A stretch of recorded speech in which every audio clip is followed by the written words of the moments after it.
2010 வந்திருக்கக்கூடிய கேள்விகளை பார்த்துட்டு சொன்னா 2010 மெக்கானிக்ஸ்ல வந்திருக்கக்கூடிய கேள்விகளை பார்ப்போம்.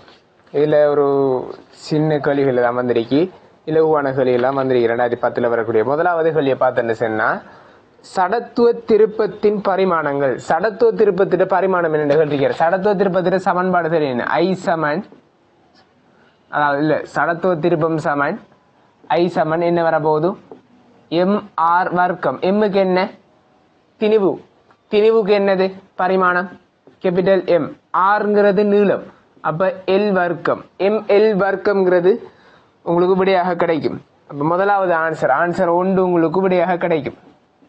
இரண்டாவது கேள்வியை பார்த்தீங்கன்னு சொன்னா 2010ஆம் ஆண்டு இரண்டாவது கேள்வியை பார்த்தீங்கன்னு சொன்னா வெப்ப கணியத்தின் எஸ்ஐ அலகு.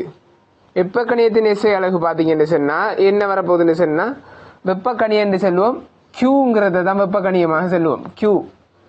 கியூன்னு சொல்லி விட்டு எம்எஸ் டெல்டா டீட்டான்னு சொல்லி படிச்சிருப்பீங்க.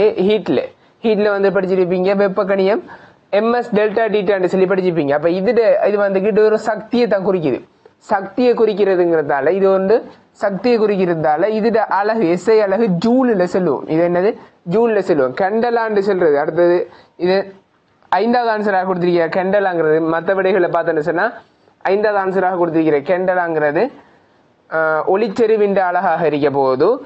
அதே மாதிரி கெல்வின் 3வது கொடுத்திருக்கிற கெல்வின் வந்துகிட்டு என்னது வெப்பநிலையின் ஒரு அழகாக இருக்க போகுது. அதே மாதிரி டபிள்யூங்கிறது வாட்ங்கிறது ஒரு வலுவிண்ட அழகாக இருக்க போகுது. சரியா? அப்ப உங்களுக்கு விடையாக கிடைக்க போறது ஆன்சர் 4வது, உங்களுக்கு 2வது கேள்விக்கு விடையாக கிடைக்கும். ஆன்சர் 4 2வது கேள்விக்கு விடையாக கிடைக்கும்.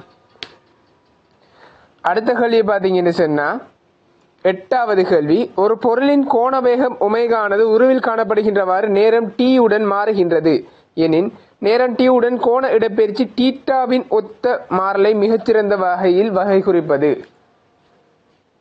இது ஒரு வித்தியாசமான கேள்வி. என்று சொன்னா வளமையா என்ன கேட்கிறவரு விடி கிராஃப் கேட்கிற, வளமையா விடி கிராஃப் கேட்கிற, அதுல இருந்து எஸ்டி கிராஃபை மாத்த, இல்லாட்டி எஸ்டில இருந்து விடி கிராஃபை கேட்கிற. ஆனா இதுல வந்துட்டு ஒமேகா நேரத்துக்கான கிராஃபை கட்டிக்காரு. ஒமேகா நேரத்துக்கான கிராஃப்னு சொன்னா நம்ம வளமையா பாக்குறது இல்ல, டீட்டாங்கிறது என்னென்று செல்லுவோம், அதாவது டீட்டாங்கிறது கோண இடப்பெயர்ச்சி. அதை நம்ம நேர்கோட்டு இயக்கத்துல இதுக்கு ஒப்பானது, கிட்டத்தட்ட இதுக்கு ஒப்பானதுன்னு சொல்லுவோம். அது என்னத்துக்கு கோண இடப்பெயர்ச்சி நேர்கோட்டு இயக்கத்துல இடப்பெயர்ச்சிக்கு ஒப்பானது அறியும். இங்க வந்துகிட்டு இது வந்துகிட்டு நேர்கோட்டு இயக்கம்,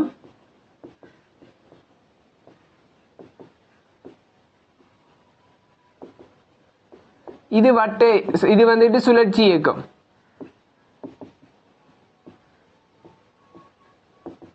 சில சுழற்சி இயக்கத்துல வர டீட்டாங்கிறது இங்க நேர்கோட்டு இயக்கத்துல வர எஸ்ஸுக்கு வந்துகிட்டு கிட்டத்தட்ட ஒப்பாக இருக்குன்னு சொல்லி பார்ப்போம். அதே மாதிரி இங்க வர வேகம் விங்கிறது என்னது இங்க ஒமேகாக்கு ஒப்பாக இருக்குன்னு சொல்லுவோம். இங்க வர விசைங்கிறது இங்க வர டோக்குக்கு வந்துகிட்டு ஒப்பாக இருக்குன்னு சொல்லுவோம். சரியா? அதுக்கேற்ற மாதிரி நம்ம இந்த தொடர்புகளும் எடுத்திருக்கோம். சரியா? அதுக்கேற்ற மாதிரி தொடர்புகளும் எங்க இருந்த சமன்பாடுகளை நேர்கோட்டு இயக்கத்துல என்ன உண்டு பண்ண, அதாவது உருவாக்கின சமன்பாடுகள், நேர்கோட்டு இயக்க சமன்பாடுகளை நம்ம சுழற்சி இயக்கத்துக்கு வந்துகிட்டு யூஸ் பண்ண. எப்படி? வி சமன் யூ சக ஏடி. இங்க விக்கு பதிலாக என்ன போட்டோம், ஒமேகா 1 என்று சொல்லி போட்டோம். இறுதி வேகம் ஒமேகா 1 என்று எடுத்து அப்ப விக்கு என்ன யூஸ் பண்ண ஒமேகான்னு சொல்லி இதைத்தான் இங்க இருந்து இப்படி சேஞ்ச் பண்ணோம். அப்ப உங்களுக்கு தெரியும் இங்க யூக்கு பதிலாக ஒமேகா நோட், ஏக்கு பதிலாக அதே மாதிரி இங்க ஆர்முடுகளுக்கு பதிலாக ஆல்பான்னு எடுத்தோம். ஆல்பா நேரத்துக்கு பதிலாக நேரம் தான், டி தான். அப்ப இப்படி சேஞ்ச் பண்ணோம். அதே மாதிரி எஸ் சமன் யூடி பிளஸ் ஹாஃப் ஏடி ஸ்கேட்.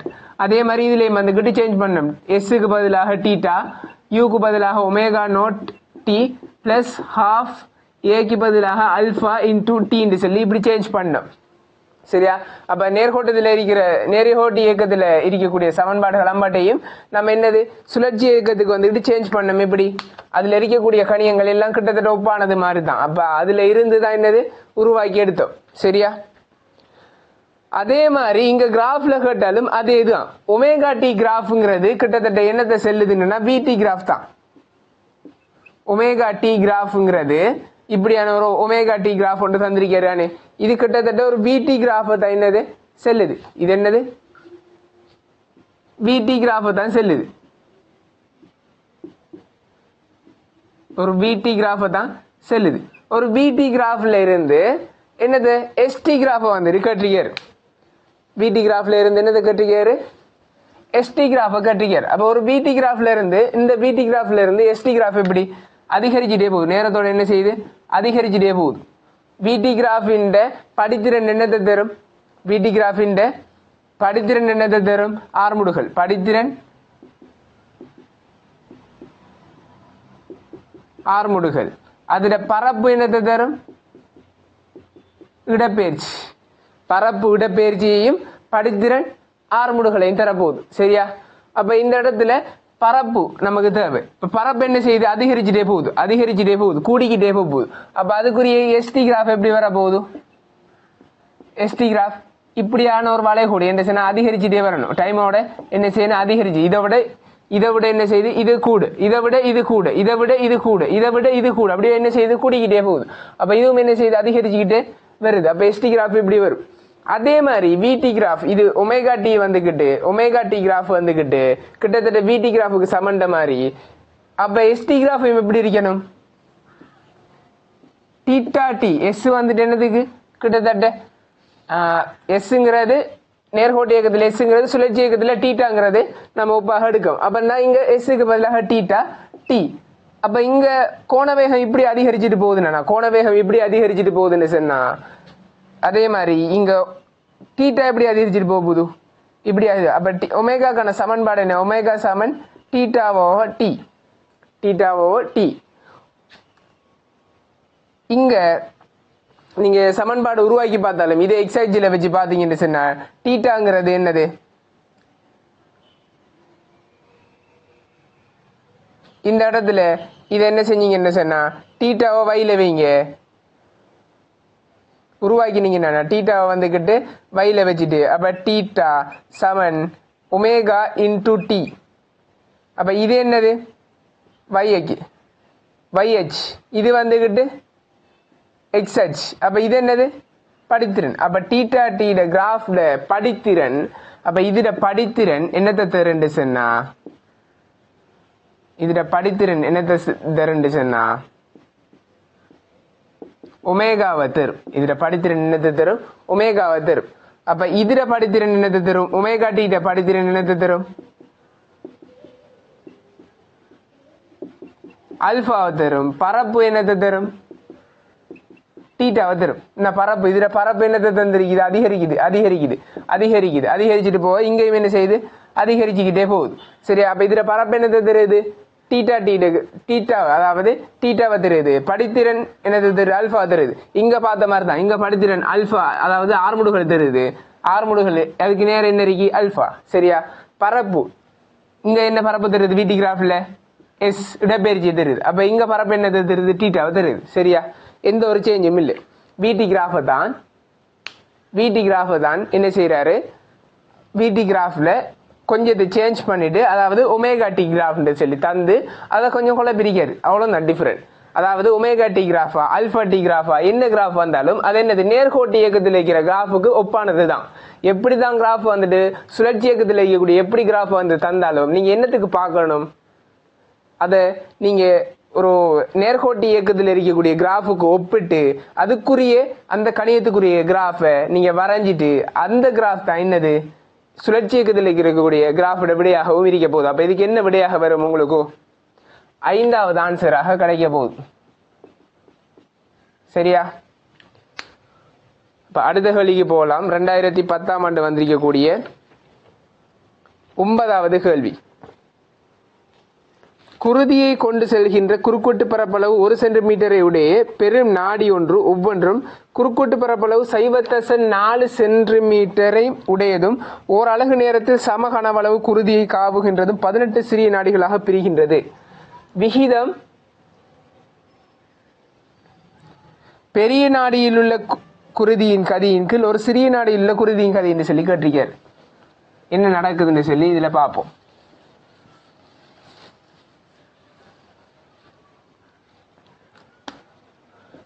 இப்படி ஒரு குருதி நாளத்துக்குள்ளால இதுல குறுக்கோட்டு பரப்பு என்ன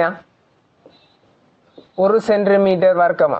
இது வந்துகிட்டு இப்படின்னு பல 18 பிரிவுகளாக எத்தனை 18 பிரிவுகளாக பிரியுது. ஒன்றோட குறுக்கோட்டு பரப்பு 0.4 சென்டிமீட்டர் வர்க்கம். ஒன்றோட குறுக்கோட்டு பரப்பு 0.4 சென்டிமீட்டர் வர்க்கம் உடைய 18 பிரிவுகளாக பிரியுது. இதுக்குள்ளால என்னது குருதி போகுதான். இதுக்குள்ளால குருதி போகுது.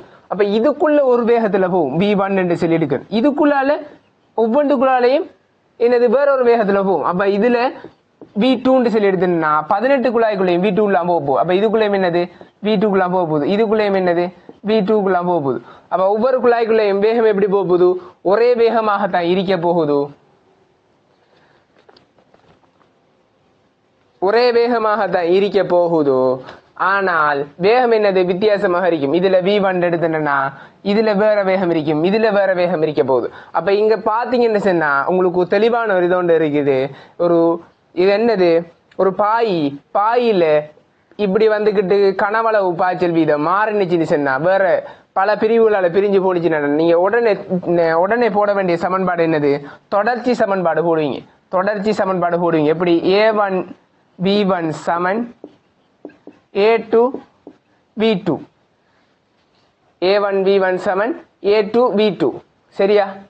இந்த இடத்துல போடும்போது இப்ப A1க்கு பதிலாக என்ன போடுவீங்க? 1 சென்டிமீட்டர் வர்க்கம் தர V1க்கு பதிலாக V1 தான். இங்க A2க்கு பாத்தீங்கன்னு சொன்னா இந்த இடத்துல ஒரு பகுதியாக பிரிஞ்சு போகுது. அதாவது இப்படி போகுதா, இப்படி வந்தது இப்படி போகுதா, அதாவது இங்க V1 இங்க V2 இப்படி போகுதா, அதாவது வந்தது ஒரே பகுதியால உடைஞ்சு போகுதா இல்ல பல பகுதியால உடைஞ்சு போகுதா? பல பகுதியால உடைஞ்சு போகுது. ஒரு பகுதிக்கு தான் நம்ம ஏற்கனவே, அதாவது குழாயில ஒரு பகுதி அப்படியே வந்து அப்படியே சுருங்கிட்டு போறதுக்கு தான் என்ன செஞ்சோம்? தொடர்ச்சி சமன்பாட்டை யூஸ் பண்ணினோம். அப்ப அந்த இடத்துல 2-3 பகுதிகளாக உடையல. 2-3 பகுதிகளாக உடையலாட்டி நம்ம என்ன செஞ்சோம்? டிரெக்டாவே A1 V1 சமன் A2 V2ங்கிற சமன்பாட்டை போட்டு செஞ்சோம். ஏன்னு சொன்னா இந்த இடத்துல உடையாததால, அதாவது 2-3 பகுதிகளாக இப்படி இப்படின்னு சொல்லி உடையாததால என்ன செஞ்சீங்க? டிரெக்டா போட்டீங்க. டிரெக்டா உங்களுக்கு ஆன்சர் கிடைச்சிச்சு. ஆனா இந்த இடத்துல என்ன செய்யுது? பல பகுதிகளாக பல குழாய்க்குள்ளால என்ன செய்யுது? உடைஞ்சு போகுது. அப்ப 18 குழாயும் சேர்த்தா தான் இதுக்குள்ளால வார கனவுளவு பாய்ச்சல் வீதம் வரும். அப்ப இதுல A1 B1 இதுல வாரது இது என்னது? இதுல இந்த குழாயிட என்னது? கனவளவு பாய்ச்சல் வீதம். இந்த குழாயிட கனவளவு பாய்ச்சல் வீதம். அப்ப இதுக்குள்ளால போறது தானே 18 குழாய்க்குள்ளாலையும் பிரிஞ்சு போக போகுது. அப்ப 18 குழாயிட கனவளவு பாய்ச்சல் வீதம் தான் இதுக்கு சமனாக இருக்கும். அப்ப இதுக்கு 18 தர A2 எத்தனை? 0.4 சென்டிமீட்டர் வர்க்கம் தர V2 வரப்போகுது. ஏன் இந்த 18 போட்டு வழங்கிட்டா? நம்ம ஏற்கனவே செஞ்ச குழாய் 2-3 பிரிவுகளாக பிரியல, ஒரே குழாய்க்குள்ளால போகுது. ஒரே குழாய்க்குள்ளால போறதால டைரக்டாக இந்த சமன்பாடு போடலாம். பல குழாய்க்குள்ளால பிரிஞ்சு போனுச்சுன்னு சொன்னா, இப்படி ஒரு குழாய் வருதுன்னு சொன்னா அந்த குழாய் இப்படி ஒன்று பிரியுது, இப்படி ஒன்று ரெண்டாக பிரிஞ்சு போகுதுன்னு சொன்னா இங்க V1 வேகம், இங்க V2, இங்க V2 சொன்னா அப்ப இந்த இடத்துல எப்படி யூஸ் பண்ணணும்னா இங்க குறுக்கோட்டு பரப்பு A1 சொன்னா இதுல 2 குறுக்கோட்டு பரப்பும் A2 சொன்னா A1 V1 சமன் 2 A2 V2 சொல்லி போடுவோம். ஏன்னு சொன்னா இங்க வார 50 கனவளவும் தான் இதுக்கு 2 குழாயிலையும் பிரிஞ்சுட்டு போகுது. அப்ப இதுல 50 கனவளவும் 2 கனவளவு கூட்டுறதுக்கு சமனாக இருக்க போகுது. 2 கனவளவு பாய்ச்சல், அதாவது 2 கனவளவு 1 எத்தனை? A2 V2. அப்ப 2 A2 V2 வரப்போகுது. அதே மாதிரி 1 இதுல எத்தனை? A2 V2. அப்ப 18 A2 V2 சொல்லி வரப்போகுது. அது என்னத்துக்கு சமனாக இருக்க போகுது? A1 V1 மொத்தமா வாரத்துக்கு சமனாக இருக்க போகுது. இப்ப அவர் கேட்டது என்னது? பெருசிட என்னது? பெரியது V1 எடுத்தோம், சின்னது என்னது?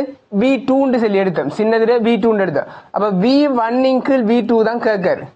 V1 கீழ் V2 சொன்னா V1 V2 வந்துட்டு இங்கள பக்கம் இறக்கலின்னு சொன்னா 18 தர 0.4 பெருக்கின. சரி, 0.4 பெருக்கினீங்கன்னா 7.2 சொல்லி விட வரும். அப்ப V1 கீழ் V2 பெரிய நாடியில் குருதியில் கதியின் கீழ் சிறிய நாடியில் குருதியின் கதி சமன் 7.2 விடையாக கிடைக்கும். அப்ப உங்களுக்கு எத்தனாவது ஆன்சர்? ஆன்சர் 3வது ஆன்சர் விடையாக கிடைக்கும். அடுத்த கேள்வியை பாத்தீங்கன்னு சொன்னா 17வது கேள்வி. சீரான அடர்த்தி உள்ள A, B எனும் இரு உடுக்கள் சம ஆரைகளை உடையன. உடு Bயின் திணிவின் இருமடங்கான திணிவை உடைய உடு A ஆனது உடு Bயிலும் பார்க்க 3 மடங்கு விரைவாக கறங்குகிறது. இதுவும் விகிதம் தான் கட்டிக்காரு. உடு Aயின் கோண உந்தத்தின் கீழ் உடு Bயின் கோண உந்தம். இப்போ என்னன்னு சொன்னா இதை வந்துட்டு நிப்பாட்டி நீங்க அழகாக எழுதி கொள்ளலாம். நான் அடுத்த கேள்விக்கு போறேன்.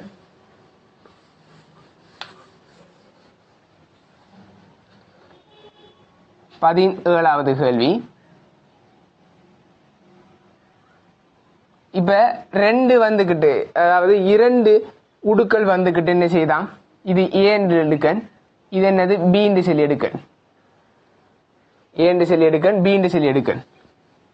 அவர் சொல்றார் என்னன்னு சொன்னா A விட, அதாவது B விட A 2 மடங்கு திணிவு உடையதான். அவர் சொல்றார் என்னது, B யின் திணிவின் 2 மடங்கான திணிவை உடு A கொண்டுள்ளதான். அப்ப B விட A என்னது பெருசி. அப்ப BM என்று சொன்னா A என்னது 2M. கறங்குகின்றது என்னது சுத்துது, கறங்குகின்றன சுத்துது.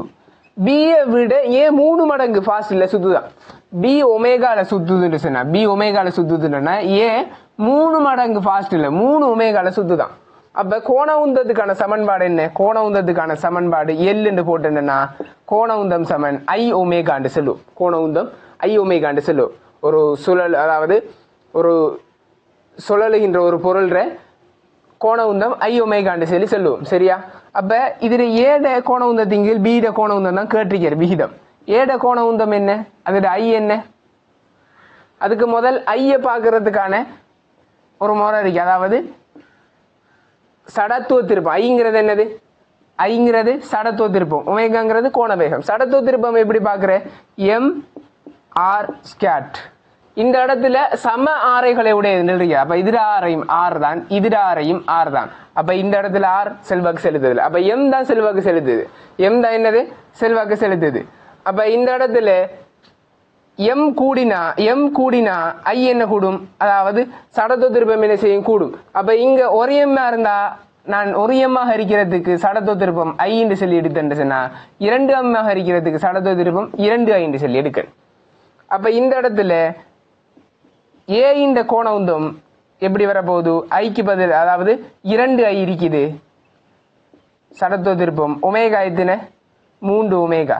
கீழே விகிதம் தானே கேட்டு, B இந்த சடத்துவ திருப்பம் I ஒமேகா உண்டு, ஒரு ஒமேகா இருக்கு. அப்ப ஒமேகா வெட்டி நின்றா ஐயும் வெட்டி நின்றுனா E3 6ங்கிறது உங்களுக்கு விடையாக கிடைக்கும். அப்ப விகிதம் என்னது 6. அப்ப எத்தனாவது விட, ஆன்சர் 4வது உங்களுக்கு விடையாக கிடைக்கும். அடுத்த கேள்விக்கு போவோம். 18வது கேள்வி. 0.5 மீட்டர் ஆரையுள்ள ஒரு வட்டத்தட்டு ஒரு கிடைமேற்பரப்பு மீது நழுவாமல் 12 ரேடியன் செகண்ட் -1 எனும் ஒரு சீரான கோண கதியுடன் உருளுகின்றது. தட்டின் சுற்றளவு மீது P, Q எனும் 2 புள்ளிகள் இடம் காணப்பட்டுள்ளன. இவ்விரு புள்ளிகளிலும் உருவில் காணப்படும் தானங்களில் இருக்கும் போது புவி தொடர்பாக அவற்றின் கதிகள்.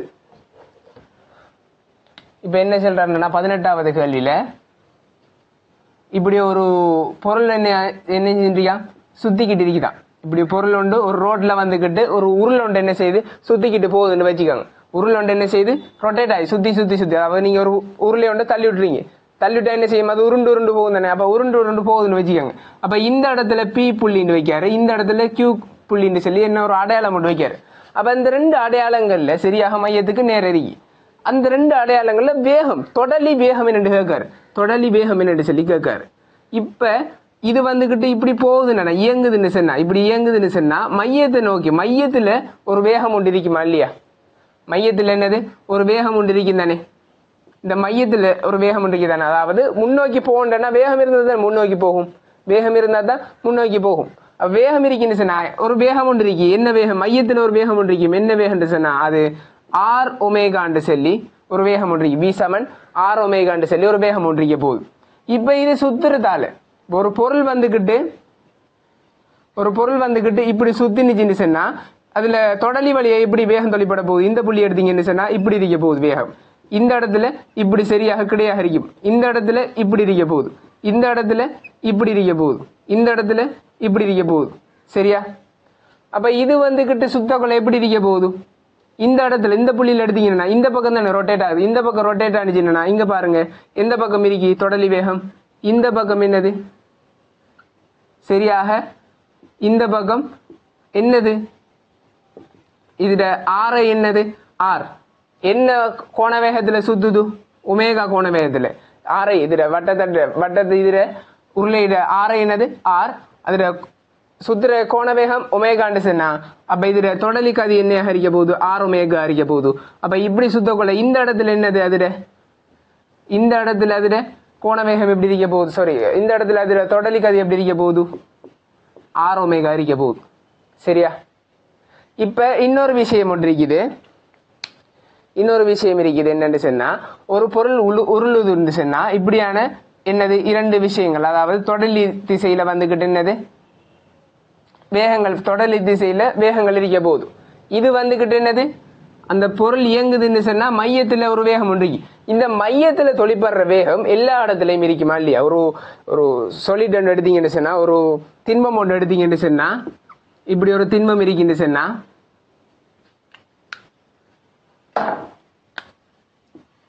இப்படி ஒரு திண்மம் இருக்குன்னு சொன்னா இந்த இடத்துல வேகம் v தொழிற்பட்டுச்சுன்னா இந்த இடத்துல என்ன ஹரிக்க போகுது? வேகம். இந்த இடத்துல என்ன ஹரிக்க போகுது? இந்த இடத்துல என்ன ஹரிக்க போகுது? எல்லா இடங்கள்லயும் எப்படி இருக்க போகுது? வேகம். வீண்டு சொல்லி எல்லா இடத்துலயும் வி இருக்க போகுது. எல்லா இடத்துலயும் விங்கிற ஒரு வேகம் ஒன்று இருக்க போகுது. இந்த இடத்துல வேற வேகம் இருக்க போகுதா? இல்லையே. அதே மாதிரி இந்த மையத்துல வி வேகம் தொழிற்பட்டுச்சுன்னா அப்ப இந்த மேல் பாயிண்ட்லயும் என்னது எக்ஸ்ட்ராவா ஒரு வி ஒன்று தொழிற்படும். அப்ப பிங்கிற புள்ளியில என்னென்ன வேகம் இருக்க போகுது? பீன்ற புள்ளியில ஆர் ஒமேகா பிளஸ் வி இருக்க போகுது. அப்படின்னா கியூங்கிற இடத்துலையும் இங்களையும் இல்ல எல்லா இடத்துலயும் வீண்டு தொழிற்படும் தானே, எல்லா இடத்துலயும் வீ தொழிற்படும் தானே. அப்ப கியூங்கிற புள்ளியிலையும் அப்ப படத்திலையும் வீண்டு தொழிற்பட போகுது. அப்ப கியூங்கிற புள்ளியிலையும் என்னது? வி தொழிற்பட போகுது. விங்கிறது தொழிற்பட போகுது. சரியா? அப்ப கியூல எப்படி தொழிற்பட போகுது? கியூல பாத்தீங்கன்னு சொன்னா எப்படி இருக்க போகுது? ரெண்டும் எதிரெதிர் திசைங்கிறதால R omega minus V, R omega minus V. இப்ப பாத்தீங்கன்னு சொன்னா வி இருக்கு தானே, விக்கு பதிலாக இந்த விக்கு பதிலாக என்ன போடலாம்? பிங்கிற புள்ளி எடுத்துன்னு சொன்னா பி சமன் ஆர் ஒமேகா பிளஸ் வி இருக்கு. இந்த விக்கு பதிலாக என்ன போட்டிருக்கேன்? ஆர் ஒமேகா போடலாம். அப்ப R omega plus R omega, அப்ப 2r ஒமேகா, 2r ஒமேகா. இப்ப ஆர் ஒமேகாவுக்கு பதிலாக என்ன போடலாம்? வீண்டு சொல்லி போடலாம். ஆர் ஒமேகாவுக்கு பதிலாக என்ன போடலாம்? 2 வீண்டு சொல்லி போடலாம். அப்ப இந்த இடத்துல வேகம் எப்படி இருக்க போகுது? 2v ஆக இருக்க போகுது. இந்த இடத்துல பாத்தீங்கன்னா அடுத்த பாயிண்ட் எடுத்து என்ன சொன்னா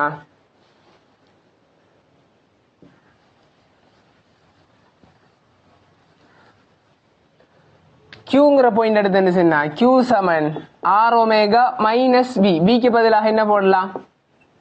ஆர் ஒமேகா போடலாம். அண்ணா இருக்கிற ஆர் ஒமேகா போட்டேன். அதாவது எடுத்து இதை வந்துட்டு பிரதிடு. அப்ப R omega minus R omega 0. அப்ப இந்த இடத்துல என்ன வேகம்? 0. இந்த இடத்துல வேகம் 0. அப்ப இந்த இடத்துல 2v, இந்த இடத்துல v இருக்கு மையத்துல. ஆக தொங்கல்ல மொத்த வேகம், அதாவது விளைவில் வேகம் என்ன ஹரிக்க போகுது? 0 ஹரிக்க போகுது. சரியா? விளைவில் வேகம் என்ன ஹரிக்கும்? 0 இருக்கும். சரியா? அப்ப அப்படின்னு சொன்னா இந்த இடத்துல அவரு பெருமானம் தான் கேட்டிருக்காரு. ஆரைக்கு பெருமானம், அதாவது வியை கண்டுபிடிப்போம். நம்ம வேகத்தை கண்டுபிடிப்போம். கண்டுபிடிச்சா வி சமன் என்னது? R omega. மையத்தில் இருக்கக்கூடிய வேகத்தை கண்டுபிடிப்போம். கண்டுபிடிச்சுன்னா வி சமன் என்னது? R omega. அப்ப வி சமன் ஆருக்கு பதிலாக ஆரை தந்திருக்காரு. சைவத்தை சமன் இந்த ஒமேகா 12 ரேடியன் செகண்ட் மைனஸ் 1. அப்ப 6 ms மைனஸ் 1 என்று சொல்லி உங்களுக்கு விடையாக கிடைக்கும். சரியா? வி. அப்ப மேலுக்கு பீல என்னது? பி புள்ளியில அதுல வேகம் 2v இருக்க போகுது. அப்ப 2 தர 6 12 ms மைனஸ் 1 இருக்க போகுது. கியூல என்னையாக இருக்கும்? 0 இருக்கும். கியூல என்னது? நான் கண்டுபிடிச்சிருக்கிறது கியூல 0. அப்ப இங்க 12 இருக்கும், இங்க 0 இருக்கும். இங்க 12 இருக்கும், இங்க 0 இருக்கும். அப்ப விடை உங்களுக்கு எத்தனாவது விடையாக கிடைக்கும்? 5வது ஆன்சர். பி கமா கியூக்கு 5வது ஆன்சர் உங்களுக்கு விடையாக கிடைக்கும்.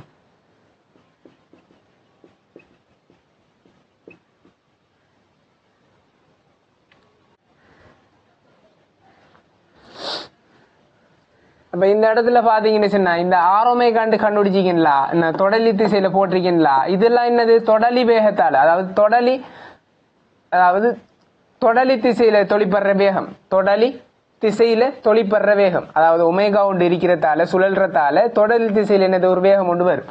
அந்த வேகம் இந்த மையத்துல கண்டுபிடிச்சிருக்கிறது. அந்த பொருள் வந்துகிட்டு முன்னோக்கி போறதால உருளுகின்றதால வார வேகமாக இருக்க போகுது. அதுக்கு ஆரோமேகா ஏன் எடுத்திருக்கீங்கன்னு சொன்னா, அது ஏற்கனவே ஒரு நிறுவல் ஒன்று நிறுவி நீங்க இதுல எடுத்திருப்பீங்க, அதாவது கோப்பில எழுதி வச்சிருப்பீங்க நோட்ஸ்ல. V7 ஆரோமேகா மையத்துல வரக்கூடிய அந்த வேகம் வந்துகிட்டு V7 ஆரோமேகான்னு சொல்லி என்னது, இப்படி ஒரு பொருள் வந்துட்டு இயங்கினுச்சுன்னு சொன்னா மையத்துல வரக்கூடிய வேகம் V வந்துகிட்டு ஆரோமேகாக்கு சமனா இருக்கும். ஆர் வந்துகிட்டு இதுல ஆரையா இருக்க போகுது. அது வந்துட்டு சுழல்ற கோண வேகம் ஒமேகாவா இருக்க போகுது. அப்ப இது வந்துகிட்டு நிறுவி எடுத்திருப்பீங்க. இப்படி ஒரு பொருள் வந்துகிட்டு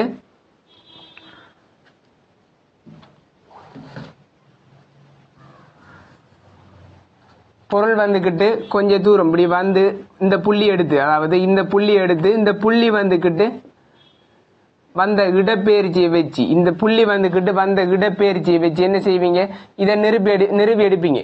2πr, அதாவது எவ்வளவு இந்த புள்ளி எவ்வளவு இடப்பெயர்ச்சி அடைஞ்சிருக்குன்னா 2πr. அந்த புள்ளி அடைந்த இடப்பெயர்ச்சியை பார்த்தீங்கன்னு சொன்னா உங்களுக்கு கிடைக்கும் 2πr சொல்லி கிடைக்கும். 2πr சொல்லி கிடைக்கும். சரியா, 2πr சொல்லி கிடைக்கும். அதாவது இது வந்துட்டு அதுல ஆரையாக இருக்க போகுது. அதுக்கு எடுத்த நேரம் டீன்னு சொல்லி எடுத்தேன்னா 2πr/t தான் என்னது இதுல வேகம். 2πr/t தான் இதுல வேகம். அப்ப 2π/tக்கு பதிலாக நீங்க என்ன போடுவீங்க, ஒமேகான்னு சொல்லி போடுவீங்க. ஒமேகான்னு போட்டீங்கன்னா ஒமேகா தர r சமன் v சொல்லி, v சமன் r ஒமேகான்னு சொல்லி இதை மூலம் கண்டுபிடிச்சிப்பீங்க. சரியா, அது வந்துகிட்டு மையத்துல வரக்கூடிய வேகமாக இருக்க போகுது. சரியா, அப்ப அடுத்த கேள்விக்கு போனேன்னா 19வது கேள்வி பாத்தீங்கன்னு சொன்னா, x அச்சு வழியே x சமன் -5 தொடக்கம் x சமன் 5 வரை செல்லும் பொருள் மீது உஞ்சற்றப்படும் ஒரு விசை F இன் மாறலை வரைவில் காட்டப்பட்டுள்ளது. பொருள் மீது விசையினால் செய்யப்படும் வேலை ஒரு FD கிராஃப் ஒன்று தந்திருக்கார். FD கிராஃப் ஒன்று தந்துட்டு அதுல என்ன கேட்டிருக்காருன்னு சொன்னா, அந்த FD கிராஃபை வச்சு வேலையை கேட்டிருக்கார். முதல்ல அந்த FD கிராஃபை நமக்கு இருவோம்.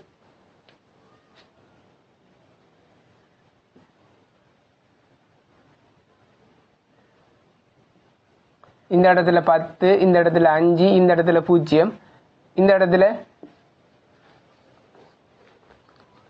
இடத்துல -2 வருது, இந்த இடத்துல முடிகிற இடத்துல இந்த இடத்துல 3 வருது, இங்கால 5 வருது, இங்கால -5 வருது. சரியா, இப்ப இது வந்துகிட்டு விசை நியூட்டன், இது வந்துகிட்டு எக்ஸுங்கிறது மீட்டர்ல இருக்குது. அப்ப என்ன கிராஃப் தந்திருக்காரு, FD கிராஃப் வந்துகிட்டு தந்திருக்காரு. FD வேலைன்னு சொன்னா என்னது, வேலைங்கிறது F தர விசை தர அசைந்த தூரம். அப்ப FD கிராஃப் பரப்பு, FD கிராஃப் என்னத்தை தர போகுது, FD கிராஃப் பரப்பு. அப்ப இதுல பரப்பு என்னத்தை தர போகுது, F into D தந்தர போகுது. அப்ப இதுல பரப்பு என்னத்தை தர போகுது, F into D தந்தர போகுது. அப்ப இதுல பரப்பு தான் என்னத்தை தர போகுது, வேலையை தர போகுது.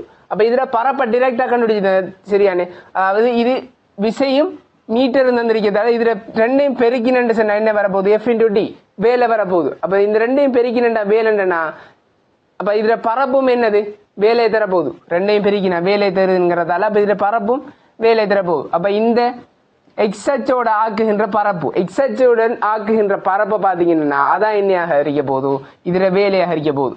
அப்ப செய்யப்பட்ட வேலை வந்துகிட்டு என்னையாக இருக்க போகுது, F into D சொல்லி எடுத்துன்னு சொன்னா, சாரி இதுல F into X சொல்லி தந்திருக்காரு, Dக்கு பதிலாக F into X சொல்லி தந்திருக்காரு. சரியா, அப்ப வேலையை பாத்தீங்கன்னா இதுல பரப்பு, அப்ப இதுல நீளம் என்ன, இதுல அகலம் என்னன்னு பார்க்கணும். இவ்வளவு எத்தனை இது 10 அலகுகள் தந்திருக்காரு. அப்ப 10 தர இதுல பரப்பு, வேலையை பாக்குறதுக்கு என்ன பாக்கிங்க, பரப்பை பாக்கிங்க. அப்ப என்னதுக்கு சமனாக இருக்க போகுது, பரப்புக்கு சமனாக இருக்க போகுது. அப்ப வேலை அப்ப 10 இதுல நீளத்தை பாத்தீங்கன்னு சொன்னா, இது நீளம். அப்ப இது அகலத்தை பாத்தீங்கன்னா இது ஒரு என்னது செவ்வகம் தானே, செவ்வகத்துல பரப்பு தானே, எக்ஸ் அச்சு உண்டா ஆக்குகின்ற எக்ஸ் அச்சோட ஆகுகின்ற செவ்வகத்தின் பரப்பு. அப்ப இது 2ண்டுனா இது 3ண்டுனா இங்க 2 இங்க 3ண்டுனா மொத்தமாக எத்தனை 5 அலகுகள் இருக்கு. அப்ப 10 தர 5 அப்ப எத்தனை 50 ஜூல் சொல்லி ஆன்சர் கிடைக்கும். எத்தனாவது ஆன்சர்? அப்ப இதெல்லாம் பார்த்த உடனே இருக்கக்கூடிய விடைகள். ஆன்சர் 4வது உங்களுக்கு விடையாக கிடைக்கும்.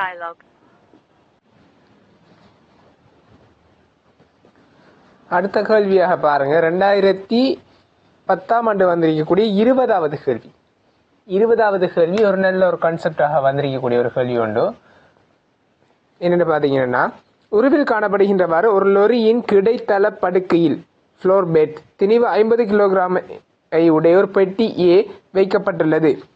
பெட்டிக்கும் படுகைக்கும் இடையே உள்ள நிலையில் உராய்வு குணகம் 0.8. நிலையில் உராய்வு குணகம் தந்திருக்காரு 0.8. லொரி ஒரு நேர்கிடை வீதி வழியே ஆர்முடுகின்றது. பெட்டி தளப்படுக்கை மேலாக வலுக்காமல் இருப்பதற்கு லொரி கொண்டிருக்க வேண்டிய உயர்ந்தபட்ச ஆர்முடுகள். என்ன கான்செப்ட் சொன்னா, இங்க பாத்தீங்கன்னா ஒரு லொரி ஒன்று இருக்குது.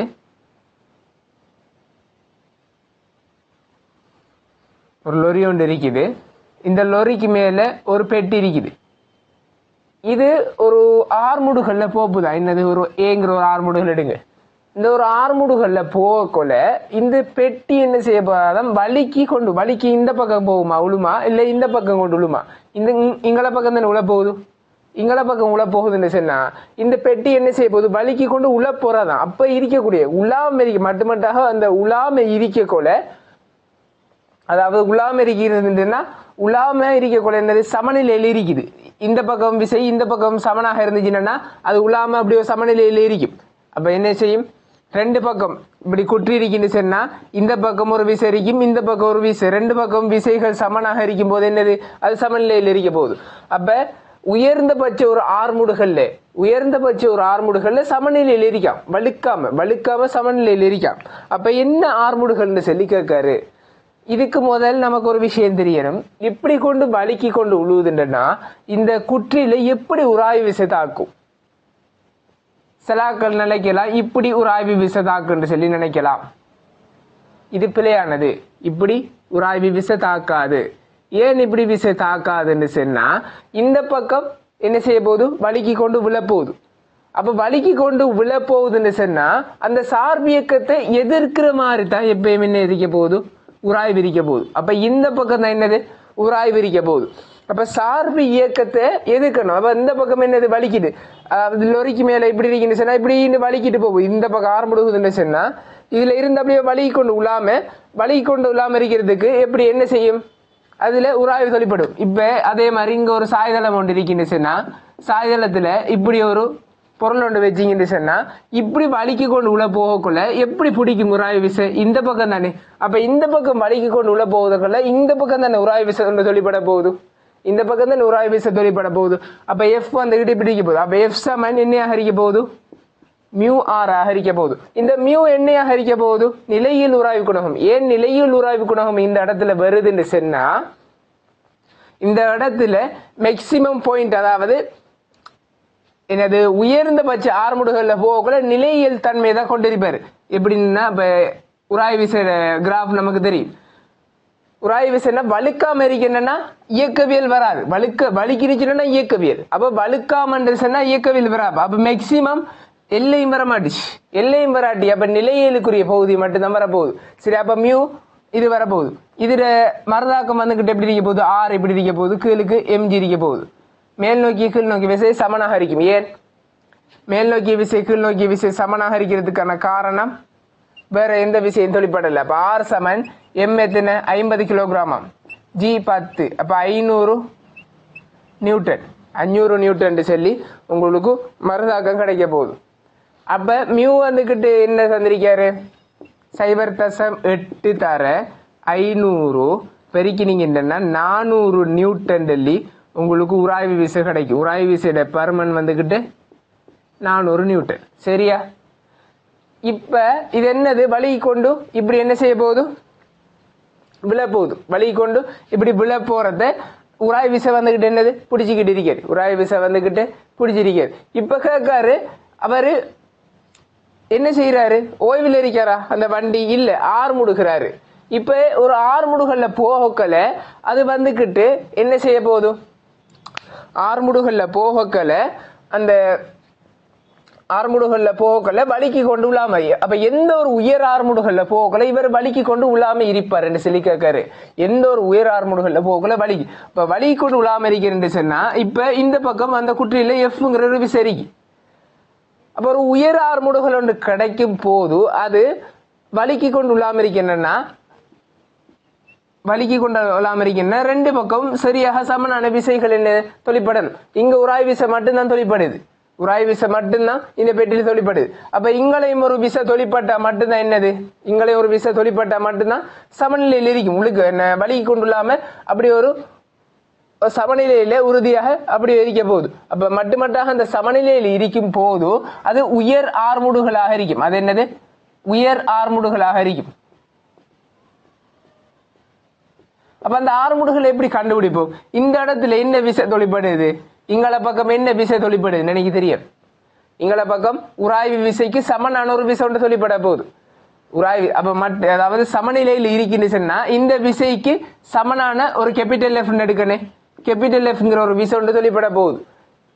எப்படி இருக்க போகுது, அப்ப எஃப் சமன் எஃப் ஆக இருக்க போகுது. இந்த உராய்வு விசைக்கு இந்த கேபிட்டல் எஃப் விசை சமனாக இருக்கும்.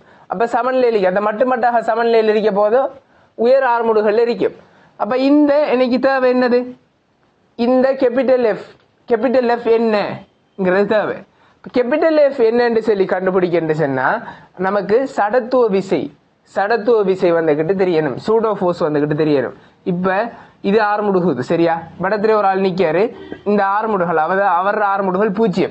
இங்க இருந்து பாக்குற ஆளுக்கு இந்த உராய்வு விசைகள், உண்மை விசைகள், மரதாக்க விசை, நிறை, இந்த விசைகளோட சேர்த்து இன்னொரு விசை தொழிற்படும். என்ன விசைன்னு சொன்னா சூடோ ஃபோர்ஸ்னு சொல்லி அதுல பருமன் என்னையாக இருக்கின்றன MA. அதுல திசை எப்படி இருக்கின்ற சொன்னா ஆறுமுடுகுதுன்னு சொன்னா ஒரு அடர்த்தி கூடிய ஒரு திணிவுக்கு ஆறுமுடுகுன்னா ஆறுமுடுகளுக்கு எதிர் திசையில் இருக்கும். அதுல பருமன் எப்படி இருக்கின்றன அதுல திணிவு தர அதுல ஆறுமுடுகளா இருக்கும் MA. அப்ப இந்த இடத்துல F சமன் என்னையாக இருக்க போகுது, MA ஆக இருக்க போகுது. அப்ப Fக்கு பதிலாக இந்த இடத்துல நீங்க என்ன செய்வீங்க, பிரதியிட்டீங்கன்னு சொன்னா இந்த Fக்கு பதிலாக என்ன போடுங்க MA. இந்த Fக்கு பதிலாக நீங்க உராய் விசையில கண்டுபிடிச்சது 400 நியூட்டன். இந்த M உங்களுக்கு தெரியும், இந்த Mங்கிறது குற்றியின்ற திணிவு தர இந்த லொரி போகக்கூடிய ஆர்முடுகள். இந்த லொரி போகக்கூடிய ஆர்முடுகள் தானே இதுக்கும் இருக்க போகுது, இந்த குற்றிக்கும் இருக்க போகுது, இந்த குற்றிக்கு வந்துகிட்டு இருக்க போகுது. ஏன்னு சொன்னா இந்த குற்றிக்கு ஏங்கிற ஒரு ஆர்முடுகள் இருக்குது, இங்க ஆறுமுடுகள் இல்லாத பாக்குறதுக்கு அதை பேலன்ஸ் பண்றதுக்காக வேண்டி என்ன செய்யறோம், இங்கால ஒரு ஆறுமுடுகளை கொடுத்து அவரை இல்லாமக்கிறோம். அவ்வளவுதான், சிம்பிளா ஞாபகம் வச்சுக்கிறேன்னா அப்படி ஞாபகம் வச்சுக்கொள்ளுங்க சரியா. இப்படி ஒரு ஆறுமுடுகள் ஒன்று குற்றிக்கு மிரிக்க போகுது. அப்ப அதை பேலன்ஸ் பண்றதுக்காண்டி இங்கால ஒரு ஆறுமுடுகளை கொடுத்து அதோட நிறைய பெருக்கி ஒரு விசை ஒன்று கொடுக்கும். அதோட திணிவை பெருக்கி விசை ஒன்று கொடுக்கும். எதிர திணிவு பெட்டி இந்த திணிவை அதுல ஆறுமுடுகளால பெருக்கி ஒரு விசை ஒன்று சொல்லிப்பட போகுது. எப்படி அந்த ஆறுமுடுகள திசைக்கு எதிரானது திசையில அது அடர்த்தி கூடிய திணிவுக்கும். அது எப்பயுமே எங்க ஆறுமுடுகள் பூஜ்ஜியமாக இருக்கிற ஒரு ஆள் பார்க்கும் போதுதான் இந்த விசை வந்துட்டு தொழிற்பட போகுது. அதாவது இது ஒரு கற்பனை விசையை வச்சுதான் இந்த கேள்வி செய்ய போறோம். ஆனா இந்த பொருளை உண்மையாக இந்த விசை தொழிற்பட மாட்டுச்சு. இவருக்கு மட்டும்தான் இது தோன்றும், இவருக்கு மட்டும்தான் இவர் தோன்ற மாதிரி இருக்கும். ஆனா இது உண்மையில தொழிற்படுமா? இல்ல. உண்மையான விசைகள் இந்த உராய்வு விசை, செபன் மரதாக்கம், நிறை, இது வந்துகிட்டு என்னது, இது கற்பனை விசை சரியா. அப்ப MA சமன் எம்முக்கு பதிலாக என்ன குற்றின்ற திணிவு 50 கிலோகிராம் தர A சமன் 400. இப்ப சொல்லுங்க A சமன் என்னையாக இருக்க போகுது 400 கீழ் 50. இந்த பூஜ்ஜியம் மட்டும் நீங்க 40 5ஆல பிரிச்சீங்கன்னா 8 ms - 2 சொல்லி உங்களுக்கு விடையாக கிடைக்கும். 8 ms - 2 சொல்லி உங்களுக்கு விடையாக கிடைக்கும். எத்தனாவது ஆன்சர்? ஆன்சர் 3வது உங்களுக்கு விடையாக கிடைக்கும் சரியா. அடுத்த கேள்விக்கு போவோம். நாம 31வது கேள்வி. 0.15 கிலோகிராம் உடைய திணிவுள்ள கிரிக்கெட் பந்து ஒன்று துடுப்பாட்டக்காரனால் அடிக்கப்படுவதற்கு சற்று முன்பாக 20 ms-1 எனும் கதியுடன் செல்கின்றது. அவர் அடித்தபோது துடுப்பின் பந்து மீது உஞ்சற்றப்படும் விசை F இன் காலம் T உடன் மாறல் வரைப்பில் காட்டப்பட்டுள்ளது. பந்து எதிர் திசையில் பின்னிதைக்கும் எனின் அடித்து சற்று பின்னர் கிரிக்கெட் பந்தின் கதி. இதே மாதிரி கேள்வி ஏற்கனவே பார்த்திருக்கோம். ஒரு சரிவகத்தின் பரப்பு காண்றது, அந்த சரிவகத்தின் பரப்பை வச்சு FT கிராஃபின் பரப்பு என்னத்தை தரும்? உந்த மாற்றத்தை தரும். அப்ப அதுல உந்த மாற்றத்தை வச்சு அதுல வேகத்தை எல்லாம் கண்டோம். அப்படி ஒரு கேள்வி ஒன்று 2007ஆம் ஆண்டுல என்ன பார்த்தோம். சரியா? இப்ப அதே மாதிரி ஒரு கேள்விதான். இப்போ ஒரு கிரிக்கெட் பந்து ஒன்று இருக்குது, கிரிக்கெட் பெட் ஒன்று இருக்குது. கிரிக்கெட் பெட்ல இருந்து ஒரு போல் ஒன்று எறிகிறார். போல் ஒன்று எறிஞ்ச உடனே இது என்ன செய்யுது? அப்படியே வருது வந்து இந்த இடத்துல படுது. பட்ட உடனே படக்குள்ள என்ன வேகத்துல படுதாம்? 20 ms-1 வேகத்துல படுது.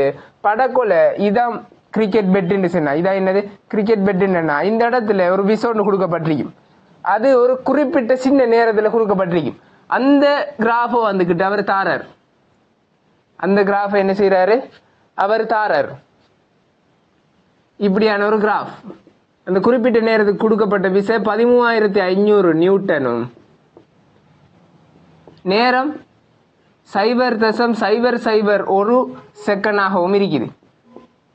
சரியா? இப்ப இதுல எஃப்ங்கிற ஒரு விசை தொழிற்படுது. இப்ப இதுல பட்டு திரும்ப என்ன செய்யுது?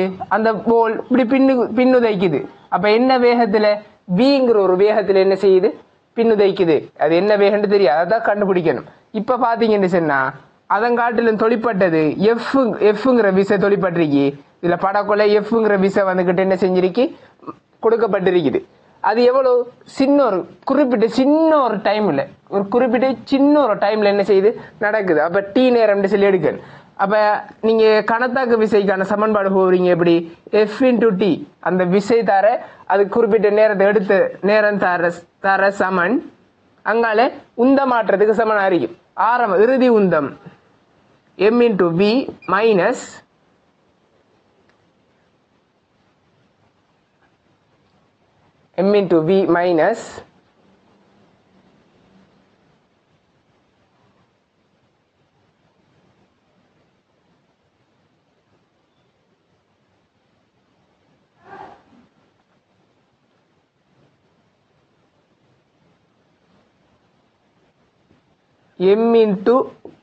அங்கால ஆரம்ப வேகம் 20. வேகம் வந்தா இங்க திசை முக்கியம். இது என்ன? இந்த திசையில, இது இந்த திசையில. சரியா? அப்ப உந்த மாற்றமா பாத்தீங்கன்னு சொன்னா ஒரே திசைக்கு மாத்துவோம். நம்ம MV இந்த திசையில வச்சுட்டு இதை வந்துகிட்டு திசையை மாத்தினா இங்க என்ன மாறும்? பிளஸ் ஆக மாறும். 20 M ஆக இருக்கும். 20 தர 20 M ஆக இருக்கும். இந்த எம்முக்கு பெருமானம் என்னது? திணிவு தந்திருக்காரு. திணிவுக்கு பெருமானம் என்னது? 0.15 கிலோகிராம். இது இருக்கட்டும். அடுத்த இன்னொரு விஷயம் இருக்கு. உந்த மாற்றம் F×T சமன் என்னது? உந்த மாற்றம். இந்த இடத்துல வர F×T, இதுல F×T என்னது? இதுல F×T என்னத்தை தர போகுது? பரப்பு. அதாவது FT கிராஃபின் பரப்பு என்னத்தை தர போகுதுன்னு சொன்னா FT கிராஃபின் பரப்பு F×T தர போகுது. அப்ப F×T என்னத்துக்கு சமனாக இருக்க போகுது? உந்த மாற்றத்துக்கு. அப்ப இதுல பரப்பு என்னத்துக்கு சமனாக இருக்கும்? உந்த மாற்றத்துக்கு சமனாக இருக்கும். அப்ப இதுல பரப்பு என்னத்துக்கு சமனாக இருக்கும்? உந்த மாற்றத்துக்கு சமனாக இருக்கும். அப்ப இதுல பரப்பை கண்டுபிடிப்போம். அரை தர அடி எத்தின 0.001 தர 13,500 சமன் F×Tக்கு நம்ம இங்க சமன்பாடு ஒன்று எடுத்து வச்சிக்கோம். என்னது? M×V. அப்ப இரண்டு பக்கமும் M பொதுவாக எடுக்கலாம். V+20. இப்ப இதை சுருக்கினு சொன்னா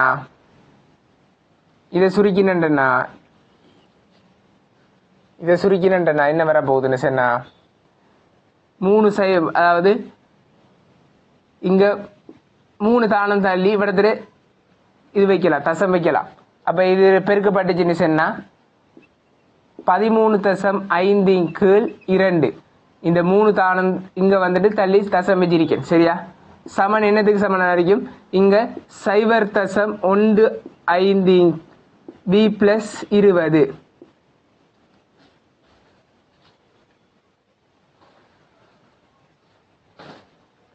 இப்ப பாத்தீங்கன்னு சொன்னா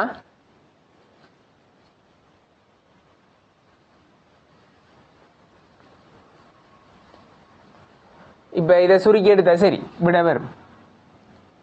13.5 கீழ் 2 சமன் 0.15 15 கீழ் 100 எழுதலாம். v plus 20. இப்ப 100 அங்கே போய் பெருக்கி எழுதிட்டு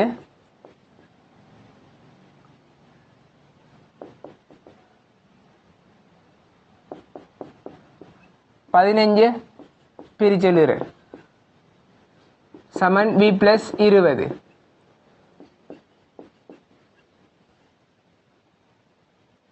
ரெண்டு தர 15. இப்போ இதையும் சுருக்கினு சொன்னா உங்களுக்கு என்ன வரப்போகுதுன்னா 9 வரப்போகுது. சரியா? இங்க v plus 20. அப்ப 90 கீழ் 2 சமன் v plus 20. அப்ப 90 ரெண்டா பிரிச்சா 45 சமன் v plus 20. இரண்டு முறை திசையில தான் இருக்குது. அப்ப இங்கால கழிச்சுட்டீங்கன்னு சொன்னா v இந்த திசையில 25 ms-1 சொல்லி வரப்போகுது. அப்ப நீங்க எடுத்த திசையும் இந்த திசையும் ஒரே திசை. உங்களுக்கு விடையாக கிடைக்கும் என்னது? 25 ms-1 சொல்லி. அப்ப இரண்டாவது ஆன்சர் 2 உங்களுக்கு விடையாக கிடைக்கும்.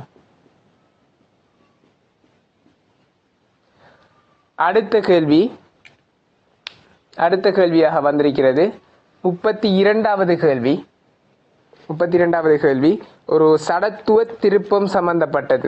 சடத்துவ திருப்பத்தில் கணித்தல் இல்ல, ஒரு ஒப்பீடுல வந்திருக்கக்கூடிய ஒரு கேள்வி. இப்படி பார்த்தீங்கன்னு சொன்னா ஒரு சீரான உருளைக்கோளின் காட்டப்பட்டுள்ள a, b, c எனும் அச்சுக்களை பற்றிய சடத்துவ திருப்பங்கள் முறையே IA, IB, IC எனின் அதுக்கிடையிலான ஒப்பீடு கேட்காரு. 32வது கேள்வி. அப்ப நம்ம அதுல படத்தை கேட்டு சொன்னா இப்படிதான் இருக்கு அந்த உருளை.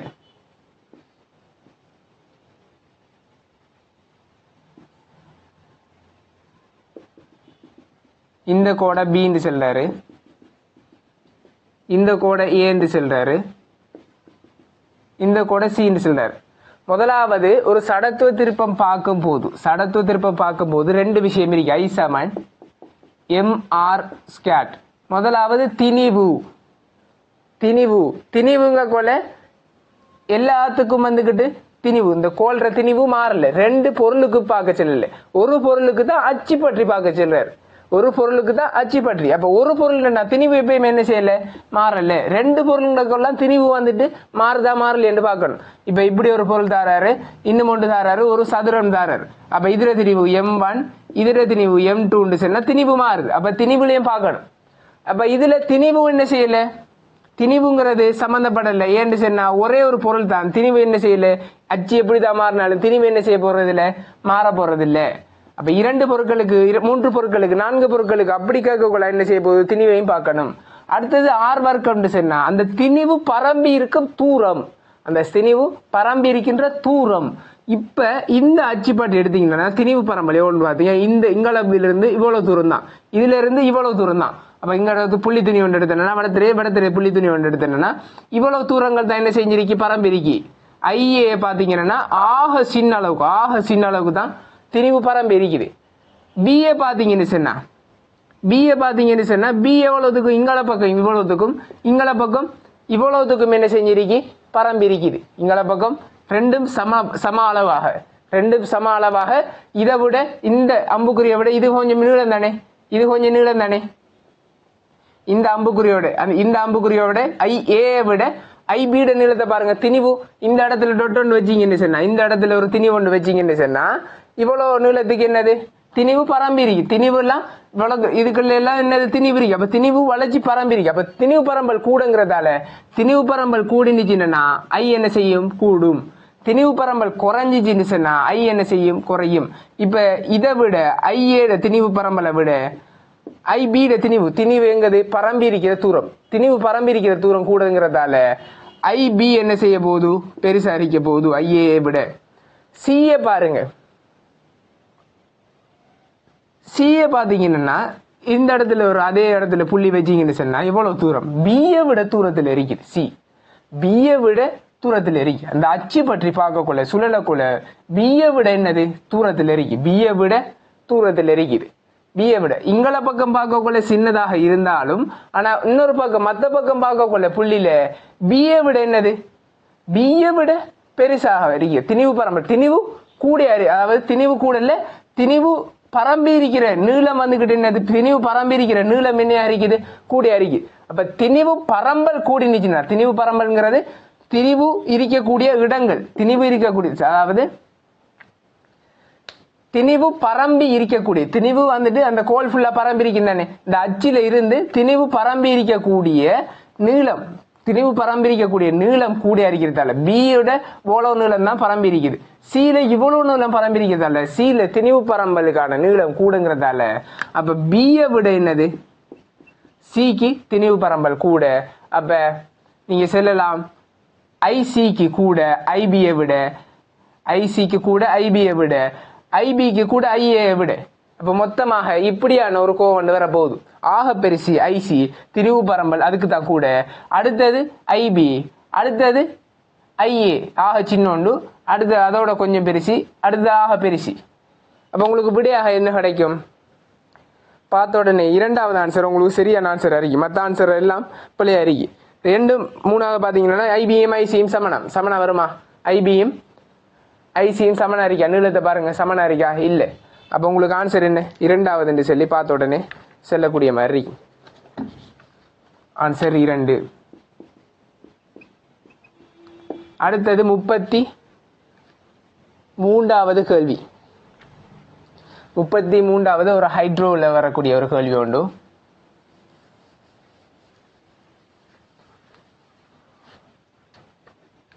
முப்பத்தி 33வது கேள்வி ஒரு ஹைட்ரோல வரக்கூடிய கேள்வி. அதுக்கு முதல்ல சில கான்செப்ட் வந்துட்டு நமக்கு தெரியும். ஒரு தண்ணிக்குள்ள ஒரு பொருள் ஒன்று முற்றாக அமிழ்ந்து மிதக்குது. அமிழ்ந்து மிதக்கக்குள்ள எப்படி இருக்க போது? U சமன் mg ஆக இருக்கும். இது நமக்கு தெரிஞ்சது, மிதத்தல் விதியின் படி U சமன் mg ஆக இருக்க போகுது. இது வந்துகிட்டு இத பாத்திரத்தை ஆறு முடிக்கினா என்ன நடக்கும்? ஆறு முடிக்கினா நமக்கு என்ன செய்ய போகுதுன்னு சொன்னா, இப்ப U சமன் mg, அடுத்தது யூக்கான இன்னொரு கோவை போடலாம். U சமன் எப்படி இருக்க போகுதுன்னா, இது அமிழ்ந்த கனவளவு நான் எடுக்கணும், முற்றாக அமிழுதுன்னு சொல்லி எடுக்கணும், இல்லாட்டி ஒரு பகுதியாக அமிழுதுன்னு சொல்லி எடுக்கணும். ஒரு வி கனவளவு அமிழ்ந்திருக்கு, வி கனவளவு அமிழ்ந்திருக்குது, வி கனவளவு அமிழ்ந்திருக்குன்னு சொன்னா வி ரோ ஜி, இது அடர்த்தி ரோ, சரியா? வி ரோ ஜி சொல்லி எடுக்கணும். U சமன் வி ரோ ஜி. இப்ப ஆர் முடுகும் போது இது வந்துகிட்டு ஓய்வில் இருக்கக்குள்ள U சமன் வி ரோ ஜி. ஆர் முடுகும் போது எப்படி வருன்னு சொன்னா V rho G G plus A என்று சொல்லி வரும். அதே இது கீழ் நோக்கி ஆறு முடிக்கினுச்சுன்னு சொன்னா, கீழ் நோக்கி ஆறு முடிக்கினுச்சுன்னு சொன்னா என்ன நடக்கும்? U சமன் வி ரோ, U மேலுக்கு இருக்கி, ஏ கீழுக்கு இருக்கி, ஆறு முடுகள். அப்ப ஜி மைனஸ் ஏ என்று சொல்லி வரும். இதை எப்படி கண்டுபிடிக்கின்றனா, ஏற்கனவே ஒரு மெக்கானிக்ஸ்ல ஹைட்ரோக்கு முதல்ல ஒரு விஷயம் ஒன்று படிச்சிருப்பீங்க. ஒரு லிஃப்ட் ஒன்று இருக்கு, லிஃப்ட்ல ஒரு பொருள் ஒன்று வச்சுக்கிங்க. லிஃப்ட்ல என்னது? ஒரு பொருள் ஒன்று வச்சுக்கிங்க. இப்ப நீங்க செல்லுங்க,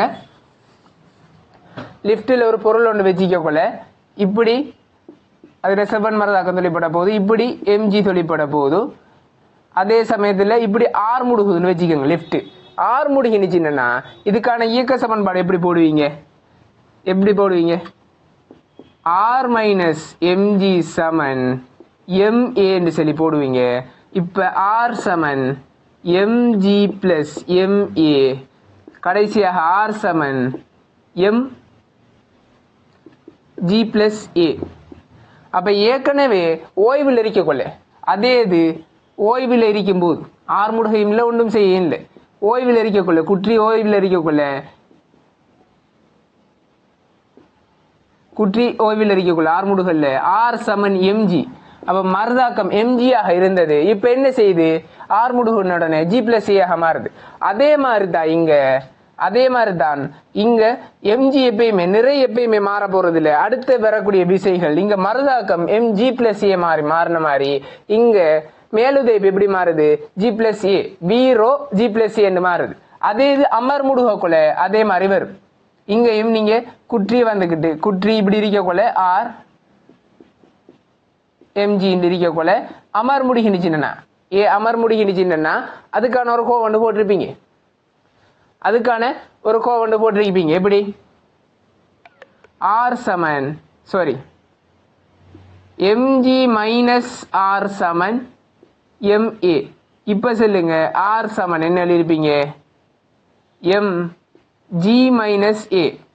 கீழ் நோக்கி ஆர் முடுகக்குள்ள எப்படி இப்படி எழுதிப்பீங்க. அதே மாதிரி இது வந்துகிட்டு மேல் நோக்கி ஆர் முடுகும் போது இது கீழ் நோக்கி ஆர் முடுகும் போது இப்படி வருது. அப்ப அதே மாதிரி மேலுதைப்பு இதே மாதிரி அதுல மருதாக்கம் எப்படி மாறுனுச்சோ அதே மாதிரி மேலுதைப்பு மாறும். சரியா? இந்த விஷயம் நமக்கு தெரியணும். அப்ப இதை என்ன செய்யுங்க? நோட் பண்ணி கொள்ளுங்க. அதே சமயத்துல இது ஏ ஆர் முடுகளோட போகக்குள்ள இப்ப விழுவது ஜி ஆர்முடுகள். அது புவியீர்ப்பு ஆர்முடுகள்ல விழுந்துச்சுன்னா இப்படி வர போதும். புவியீர்ப்பு ஆர்முடுகள்ல விழுந்துச்சுன்னா இப்படி வரும். குற்றிக்கும் அதே சந்தர்ப்பம் அதே மாதிரி தான் இதுலயும் அதே மாதிரி தான் வரப்போகுது. மேலுதைப்புலையும் யூ சமன் வி ரோ ஜி கீழ் நோக்கி ஆர்முடுகினா எப்படி? ஜி மைனஸ் தானே. அப்ப ஜி மைனஸ் ஜி. அப்ப ஜி மைனஸ் ஜி என்ன? வி ரோ தர 0. அப்ப யூ என்ன?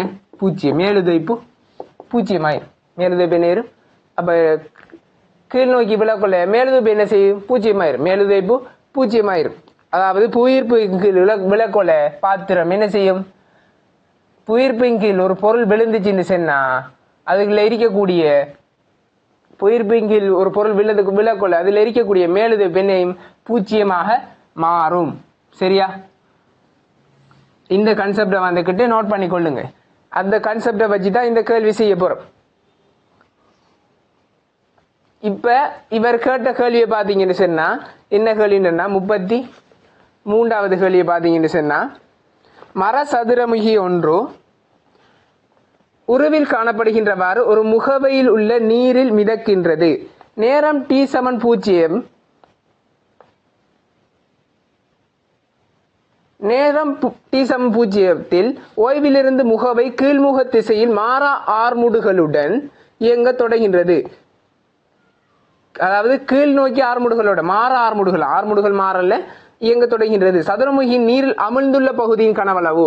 அப்ப அமிழ்ந்துள்ள பகுதியின் கனவளவு இந்த விக்கு என்ன நடக்குது நேரம் டியூடன் என்ன நடக்குதுன்னு சொல்லி கேட்காரு. அப்ப அமிழ்ந்த கனவளவு இந்த வி என்ன நடக்குதுன்னு சொல்லி கேள்வியாக கேட்காரு. சரியா? அப்ப இந்த இடத்துல நாம பார்ப்போம். முதலாவது இந்த சந்தர்ப்பத்தை எழுதுவோம். இந்த இடத்துல ஆர்முடுகள் என்னது? ஒரு ஏயோட நெருங்கி பாத்திரத்தை கீறுறேன். பாத்திரத்துக்குள்ள இப்படி அமிழ்ந்து மிதக்குது. வி கனவுல அமிழ்ந்து மிதக்கு. அப்ப யூ தொழிப்பட போகுது, எம்ஜி தொழிப்பட போகுது. இப்ப வி கனவளவு இருக்குது. சரியா? இப்ப கீழ் நோக்கி என்ன செய்யுது? ஆர்முடுகுது, மாற ஆர்முடுகள். இப்ப ஒரு தொடர்படுங்க. கீழ் நோக்கி ஆர்முடுகிச்சுன்னா எஃப் சமன் எம்ஏ யூஸ் பண்ணுங்க. குற்றிக்கு யூஸ் பண்ணீங்கன்னா எப்படி வரப்போகுது? எம்ஜி மைனஸ் யூ சமன் ஆரம்பத்துல ஓய்வுல இருக்கக்குள்ள ஆர்முடுகள் 0 இருக்கக்குள்ள என்னது? ஆர்முடுகள் 0 இருக்கக்குள்ள யூ சமன் எம்ஜி. சரியா? இதை எழுதுறதுக்கு முதல் இதுக்கு வாரம். சரியா? இதை செஞ்சுட்டு போவோம். யூ சமன் எம்ஜி. யூக்கு என்னது? நம்ம அடுத்த சமன்பாடு வி ரோ ஜி சமன் எம்ஜி. ஜியையும் வெட்டினீங்கன்னா கனவளவு எப்படி வருது? அமிழ்ந்த கனவளவு என்னது? M over rho. இதை எடுத்து வைப்போம். ஃபர்ஸ்ட்டுக்கு என்னது? ஆர்முடுகள் 0 இருக்கும் போது அதாவது ஒரு ஆர்முடுகள் இல்லாத டைம்ல இதுல அமிழ்ந்த கனவளவு என்ன எடுத்து வச்சுக்க. சரியா? இப்ப எம்ஜி மைனஸ் யூ இப்ப கீழ் நோக்கி ஆர் முடுகுது. இப்ப கீழ் நோக்கி ஆர் முடுகுது. இப்ப கீழ் நோக்கி ஆர் முடுகுது. இப்ப கீழ் நோக்கி ஆர் முடுகும் போது இப்ப நான் என்ன செய்யறேன், விசைக்கான சமன்பாடு எஃப் சமன் எம் யூஸ் பண்றேன் கீழ் நோக்கி. அப்ப எம்ஜி கீழ் நோக்கி எம்ஜி இருக்குது, எம்ஜி மைனஸ் யூ சமன் எம் ஏ. இப்ப யூவை தனியாக்கி எடுக்கணும். யூவை தனியாக்கி எடுத்தேன்னா யூ சமன் எம்ஜி மைனஸ் எம் ஏ. இப்ப யூ சமன் எம் தனியாக்கி எடுத்தேன்னா ஜி மைனஸ் ஏ. ஒரு குற்றி கீழ் நோக்கி ஆர் முடுகும் போது யூக்கான சமன்பாடு என்ன? கீழ் நோக்கி ஆர் முடுகும் போது யூக்கான சமன்பாடு யூக்கான சமன்பாடு என்ன இருக்குது? அப்ப அதுக்குரிய சமன்பாடை போடுங்க. என்ன சமன்பாடு? வீரோ இங்க ஓய்வுல இருக்கக்குள்ள ஆர் முடுகல் பூஜ்ஜியமா இருக்கக்குள்ள என்ன சமன்பாடு எடுத்தேன்? வீரோ ஜி. அதை கொண்டு போய் இதுல போட்டு இப்ப கீழ் நோக்கி ஆர் முடுகக்குள்ள யூக்குரிய சமன்பாடு தான் இங்க போடணும். இங்க கீழ் நோக்கி ஆர் முடுகுன்னு நான் எடுத்திருக்கேன். அப்ப இங்க கொண்டு போய் வீரோ இங்க G plus G minus A M G minus A. அப்ப G minus A G minus A வெட்டுப்பட்டுச்சுன்னா வி சமன் என்ன வருது? M rho, M over rho. அப்ப என்ன நடக்குது? ஆர்முடுகள் பூஜ்ஜியமாக இருக்கு, அதாவது ஆர்முடுகாம இருக்கக்குள்ள அதோட கனவளவு என்ன இருந்த எம் ஓவர். ஆர்முடுக கொலை கனவளவு என்ன இருக்கு? M over. அப்ப கனவளவுல ஏதாவது ஒரு மாற்றம் நடக்குதா? இல்ல. அமிழ்ந்த கனவளவு இதுல ஏதாவது ஒரு மாற்றம் நடக்குதா? அமிழ்ந்த கனவளவு மாறவே இல்லை. அமிழ்ந்த கனவளவு அப்படி ஒன்னிலே அறிக்கி. என்னதான் என்ன கூத்து தான் நடந்தாலும் அதோட மேலுதைப்பு மாறினாலும் கூட அமிழ்ந்த கனவளவு மாறுதா? இல்ல. அதே கனவளவு வரும், எம் ஓவரோ இங்கேயும் எம் ஓவரோ. சரியா? அப்ப என்ன செஞ்சிருக்கேன்னு சொன்னா, முதலாவது சந்தர்ப்பம் ஆர் முடுகாத டைம்ல, ஆர் முடுகல் பூஜ்ஜியமாக இருக்கிற டைம்ல, ஆர் முடுகாத டைம்ல அது வந்துக்கிட்டு என்ன ஹரிக்கும்? யூ சமன் எம்ஜி ஹரிக்கும். அப்ப யூக்கு என்னது? கோவை. யூக்கு தெரியும் அமிழ்ந்த கனவளவு தர அடர்த்தி தர ஜி. சரியா? அந்த கோவை இங்க போய் பிரதிட்டிருக்கேன். சமன் எம்ஜின்னா அமிழ்ந்த கனவளவுக்கான ஒரு சமன்பாடு ஒன்று எழுதிக்கேன். அதே மாதிரி இங்க ஆர் முடுகும் போது அமிழ்ந்த கனவளவுக்கான விசைக்கான சமன்பாடை போட்டுட்டு எஃப் சமன் எம்ஏ போட்டுட்டு அதுல யூக்கு பதிலாக இங்க ஆர் முடுகுது தானே, இங்க ஆர் முடுக கொள்ள நான் சமன்பாடு எடுத்துக்கி தானே. அதாவது கீழ் நோக்கி ஆர் முடுகும் போது மேலுதைப்புக்கான சமன்பாடு எடுத்துக்கணும் தானே, அதை இங்க கொண்டு போய் பிரதிட்டிருக்கேன். இரண்டு சமன்பாடை சுருக்கி அந்த டைம்ல என்னது கனவளவு அமிழ்ந்த கனவளவுக்கான சமன்பாடு எடுத்திருக்கேன். அமிழ்ந்த கனவுக்கான ஒரு கோவை எடுத்திருக்கேன். அமிழ்ந்த கனவுக்கான கோவை ரெண்டு கோவை எப்படி இருக்குது? சமனாக இருக்கு. அப்ப ரெண்டு கோவை சமனாக இருக்குன்னு சொன்னா எப்படித்தான் என்னதான் நடந்தாலும் அமிழ்ந்த கனவளவு மாறுமா? இப்ப உதாரணத்துக்கு இந்த குற்றி மேல் நோக்கி ஆறு முடுகுதுன்னு வச்சுக்கோங்க. மேல் நோக்கி ஆறு முடுகுதாலும் அதுல அமிழ்ந்த கனவுல என்ன இருக்கும்? எம் ஓவரோ தான் இருக்கும். அப்ப எப்படித்தான் மேல் நோக்கி கீழ் நோக்கி எப்படித்தான் தலைகளா எப்படித்தான் நீங்க மேல் நோக்கி கீழ் நோக்கி எப்படித்தான் ஆறு முடுகினாலும் அதுல அமிழ்ந்த கனவளவு மாறுமா? எப்பயுமே அமிழ்ந்த கனவளவு மாறாது. எப்பயுமே அதாவது மேல் நோக்கி கீழ் நோக்கி ஆறு முடுகும் போது அமிழ்ந்த கனவளவு மாறாது. அமிழ்ந்த கனவளவு மாறாது. அப்ப இதை நீங்க செஞ்சு பார்த்தாலும் இதே மாதிரி இதை செஞ்சு பார்த்தாலும் உங்களுக்கு இந்த சமன்பாடுகளை போட்டு செஞ்சு பார்த்தாலும் உங்களுக்கு இந்த சமன்பாடு தான் பிக்கான அமிழ்ந்த கனவளவுக்கான கோவை இப்படி தான் வரப்போகுது. அப்ப நீங்க கடைசி ஆன்சர் கொடுக்கலாம். எப்படி? அமிழ்ந்த கனவளவு மாறாதுங்கிற கிராஃப் மாறாதுன்னு சொன்னா எப்படி வரும்? ஒரு சீரான ஒரு நேர்கோடு. அப்ப மாறாதுன்னு சொன்னா இது நோட் பண்ணி வச்சிருப்பீங்கன்னு நினைக்கிறேன். அமிழ்ந்த கனவளவு மாறாதுன்னா விக்கு நேரத்தோட நேரத்தோட கிராஃப் மாறாதது இதானே. நேரம் போக மாறாம இருக்கிறது, நேரம் போக மாறாம இருக்கிறது இதானே. அப்ப இதுக்கான இப்படியான ஒரு விட உங்களுக்கு கிடைக்கும். இப்ப எத்தனாவது ஆன்சர்? முதலாவது ஆன்சர் 1 உங்களுக்கு விடையாக கிடைக்கும். அடுத்த கேள்வியாக 2010 ஆண்டு வந்திருக்கக்கூடிய 37வது கேள்வி. ஓர் ஏரியில் உள்ள மீன் ஒன்று கனவளவு 2.5 தர 10⁻7 மீட்டர் கியூபையுடைய ஒரு வளிக்குமிழியை விடுவிக்கின்றது. பின்னர் இவ்வளிக்குமிழி 10⁻6 மீட்டர் கியூப் கனவளவு வளியை வளிமண்டலத்தில் விடுவிக்கின்றது. வளிமண்டல அமுக்கம் 10 பாஸ்கால் ஆகவும் நீரின் அடர்த்தி 10 கிலோகிராம் மீட்டர்-3 ஆகவும் இருப்பின் மீன் இருக்கும் இடத்தின் ஆழம் பரப்பிழுவை விளைவுகளை புறக்கணிக்க. அப்ப இது ஒரு அமுக்கம் சம்பந்தப்பட்ட ஒரு கேள்வி உண்டு. அமுக்கம் சம்பந்தப்பட்ட ஒரு கேள்வி உண்டு. அதுக்கு முதல் ஒரு ஹீட்ல ஒரு விஷயம் ஒன்று படிச்சிருப்பீங்க. ஹீட்ல ஒரு விஷயம் ஒன்று படிச்சிருப்பீங்க. அதாவது கெமிஸ்ட்ரிலையும் படிச்சிருப்பீங்க, பிசிக்ஸ்லையும் ஹீட்ல ஒரு விஷயம் படிச்சிருப்பீங்க. என்னது? பிவிங்கிறது என்னது? மாறிலி. பிவிங்கிறது மாறிலி. அப்ப பிவி சமன் கே. அப்ப பி நேர்வீத சமன் என்ன ஹரிக்க போகுது? 1/v ஹரிக்க போகுது. இப்படியான ஒரு தொடர்பு கொண்டு நீங்க படிச்சிருப்பீங்க. இந்த தொடர்பு இங்க தேவைப்பட போகுது. சரியா? அப்ப இந்த இடத்துல பாத்தீங்கன்னு சொன்னா, இந்த இடத்துல பாத்தீங்கன்னா பாத்திரத்துல எப்படி இருக்குது? வடத்துல மீன் இருக்குது. வடத்துல இதான் மீன். வடத்துல ஒரு வலிக்குமிழி ஒன்று விடுது மீன். இதுல கனவளவு என்ன? 2.5 மீட்டர் கியூப். அப்ப இந்த இடத்துல வலிக்குமிழி இருந்துச்சுன்னா வடத்துல ஒரு அமுக்கம் ஒன்று இருக்கும் தானே, பி அமுக்கமா. சரியா? இது வளிமண்டலத்துக்கு வடத்துல வரக்கொள்ள இதுல கனவளவு என்ன? 10⁶ மீட்டர் கியூபா. வளிமண்டலுக்கு வெளியால வரக்கொள்ள இதுல அமுக்கம் என்ன? 10⁶ மீட்டர் கியூபா. 10⁶ metre Cuba. இப்ப நமக்கு ஒரு, அதாவது இங்க இருந்து மீன் எவ்வளவு ஆழத்துல இருக்கின்னு சொல்லி கேட்காரு. மீன் வந்துகிட்டு எவ்வளவு ஆழத்துல இருக்கின்னு சொல்லி கேட்காரு. மீன் எவ்வளவு ஆழத்துல இருக்கின்னு சொல்லி கேட்காரு. h உயர் சொல்லி எடுத்துனா h உயர் சொல்லி எடுத்துன்னு சொன்னா இப்படி. சரியா? இப்ப இதை எப்படி நம்ம கண்டுபிடிக்கிற? இதை எப்படி கண்டுபிடிக்கிற? இப்ப நம்ம ஒரு தொடர்பு ஒன்று எடுக்கலாம். 10⁶ மீட்டர் கியூப் கனவளவு இருக்கக்குள்ள என்னது? 16 அமுக்கம், 16 பாஸ்கால் அமுக்கம் இருந்ததுன்னா அப்ப 2.5 10⁻³ மீட்டர் கியூப் இருக்கக்குள்ள அமுக்கம் என்ன? இப்ப 16 பாஸ்கால். 16 15 15 பாஸ்காலா மாற்றிக்கொள்ளுங்க. 15 பாஸ்கால். 15 பாஸ்கால் அமுக்கம் இருக்கும் போது கனவளவு என்ன? 10⁻⁶ மீட்டர் கியூப். இது முதலாவது சமன்பாடு. அடுத்தது 2.5 10⁻⁷ மீட்டர் கியூப் இருக்கும் போது அமுக்கம் என்ன? இது இரண்டாவது சமன்பாடு. அப்ப இந்த இடத்துல அமுக்கத்தை முதலாவது கண்டுபிடிக்கணும். அமுக்கத்தை கண்டுபிடிச்சாதான் எனக்கு மீன் இருக்கிற ஆழத்தை கண்டுபிடிக்கலாம். நான் எப்படி சமன்பாடுன்னு சொல்லித்தார். சரியா? அப்ப ஏன் அமுக்கத்தை கண்டுபிடிச்சுங்கிறத உங்களுக்கு வழங்கும். ஃபர்ஸ்ட் அமுக்கத்தை கண்டுபிடிச்சிட்டு நான் சொல்றேன். அப்ப நான் என்ன செய்யறேன்டா, 1 2 பிரிச்சேன்னா 10⁵ பி சமன் இங்கால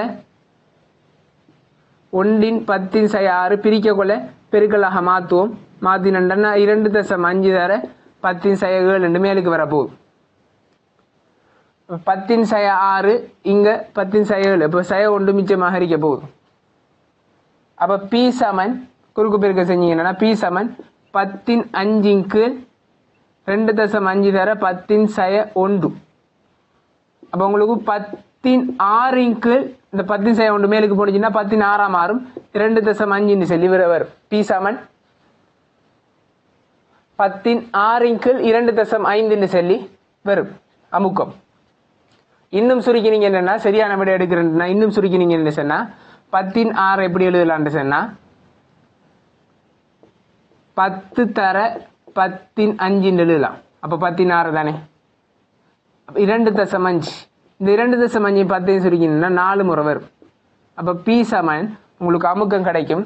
பி சமன் இந்த இடத்துல எழுதியிருக்கேன். இதுல விடையே 4⁻15 பஸ்கால் சொல்லி கிடைக்கும்.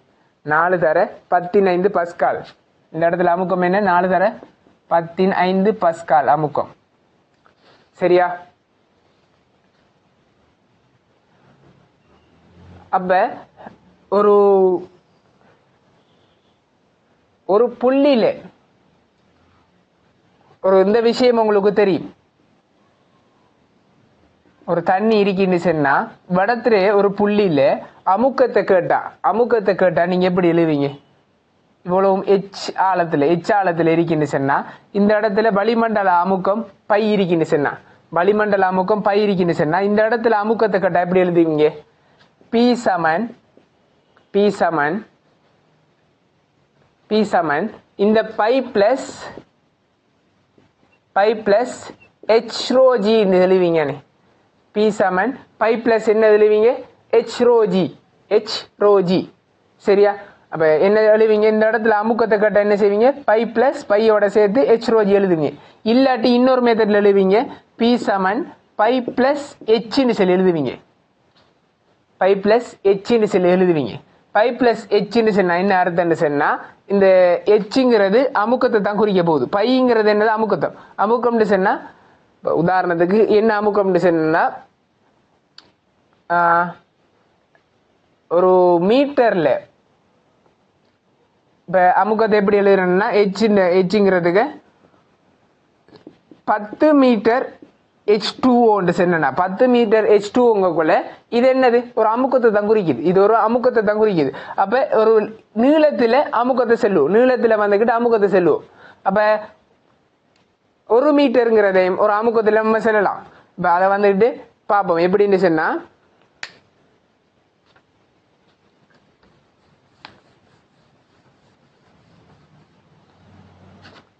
அது எப்படின்னு சொல்லி பார்த்துட்டு சொன்னா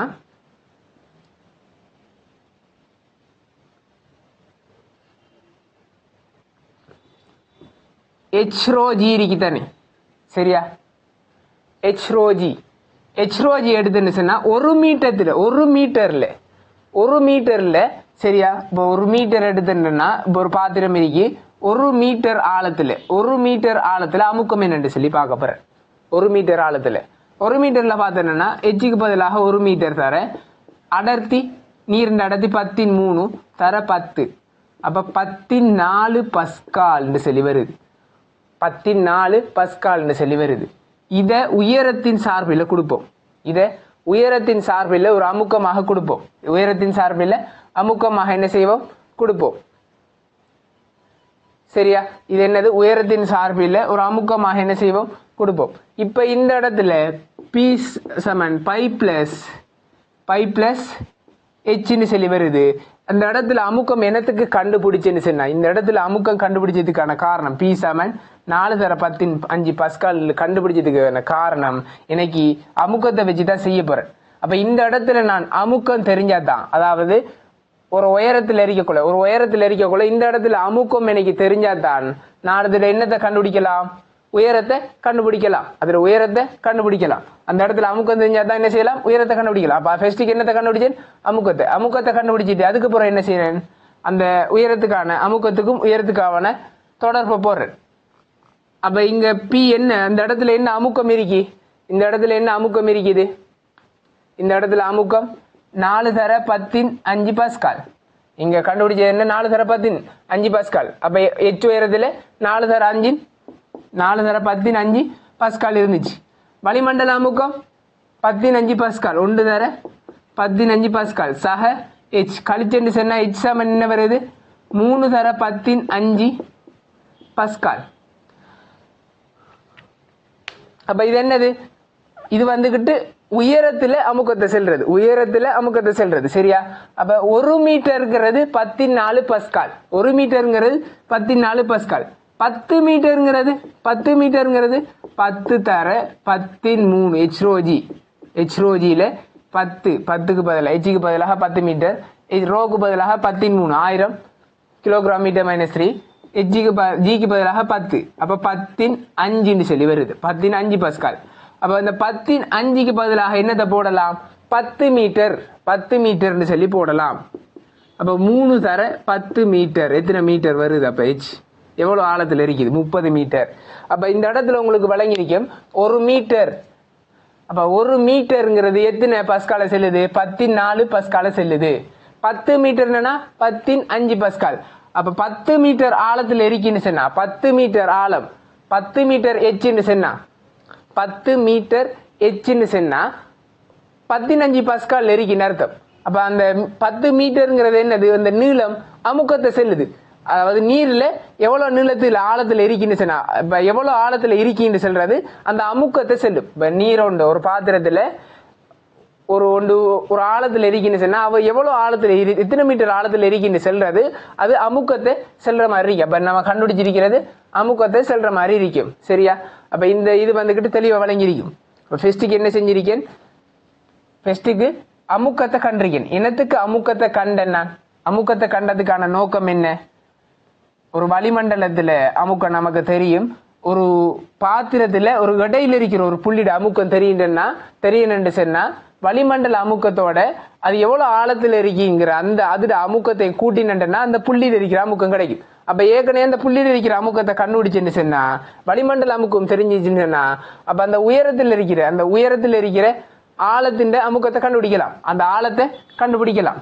அந்த ஆழத்தை கண்டுபிடிச்சுன்னு சொன்னா அந்த ஆழத்தை அமுக்கத்தின் சார்பில் எழுதலாம். சரியா? அந்த ஆழத்தை கண்டுபிடிச்சிடலாம். அப்ப ஆழத்தை என்ன செய்யலாம்? கண்டுபிடிச்சிடலாம். ஆழம் என்னது? அமுக்கத்தின் சார்பில் வருது. என்னது? 3 தர 15 பஸ்கால்ல விட வருது. இதை யோசிக்கலாம். அப்ப 3 தர 5 அந்த ஆழத்தை என்னது? பஸ்காலின் சார்பு அமுக்கத்தின் சார்பில் கொடுக்கலாம். அப்ப அமுக்கத்தின் சார்பில் கொடுத்தா அந்த அமுக்கத்தை என்ன செய்யலாம்?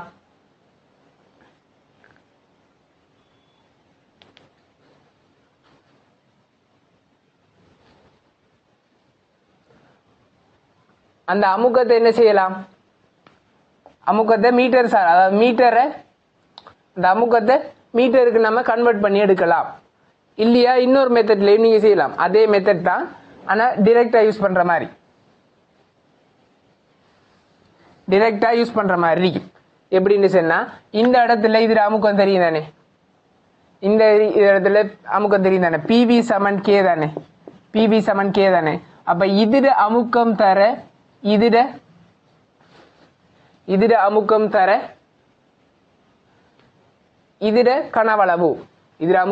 இதுட கனவளவு சமன் மாறலி தானே. அப்ப இதுட அமுக்கம் தர இதுட கனவளவு. அப்ப என்ன செய்வீங்க? டைரக்ட் அமுக்கத்தை கண்டுபிடிக்கிறதுக்கு 15 தர 10/6 சமன் இங்கால பி தர 2.5 தர 10 இந்த இடத்துல 3 10/7. அப்ப சுருக்கினீங்கன்னா பி சமன் 4 தர 15 பஸ்கால் வரும். 15 பஸ்கால். அப்ப இதுல கொண்டு போய் போட்டீங்கன்னு சொன்னா எச்சுக்கு உங்களுக்கு என்னது? பஸ்கால்ல விட கிடைக்க போகுது. பஸ்கால்ல என்ன செய்ய போகுது? விட கிடைக்க போகுது. அப்ப எச்சுங்கிறது பஸ்கால்ல விட கிடைச்சிச்சுன்னா நீங்க என்ன செய்யலாம்? மீட்டர்ல கன்வெர்ட் பண்ணி எடுக்கலாம். இப்ப மீட்டர்ல கன்வெர்ட் பண்ணி எடுக்கிறது உங்களுக்கு தெரியும், நான் சொல்லியிருக்கேன். எச்சுங்கிறது 1 மீட்டர்னு சொன்னா 14 பஸ்கால் வரும். 10 மீட்டர்னா 15 பஸ்கால் வரும். 15 பஸ்காலுக்கு பதிலாக 10 மீட்டரை நீங்க டிரெக்டா போடலாம்.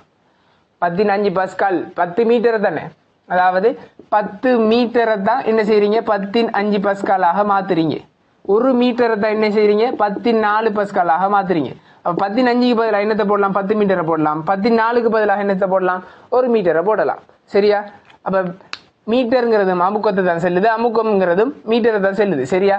இந்த இடத்துல ஒரு புள்ளி இல்ல அமுக்கம் கேட்கக்குள்ள. அப்ப உங்களுக்கு இது தெளிவா விளங்கிருக்குன்னு நினைக்கிறேன்.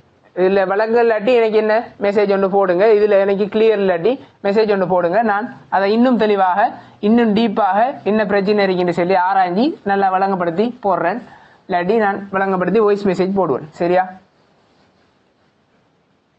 இப்ப அடுத்த கேள்வி 2010ஆம் ஆண்டு வந்திருக்கக்கூடிய அடுத்த கேள்வி பாத்தீங்கன்னு சொன்னா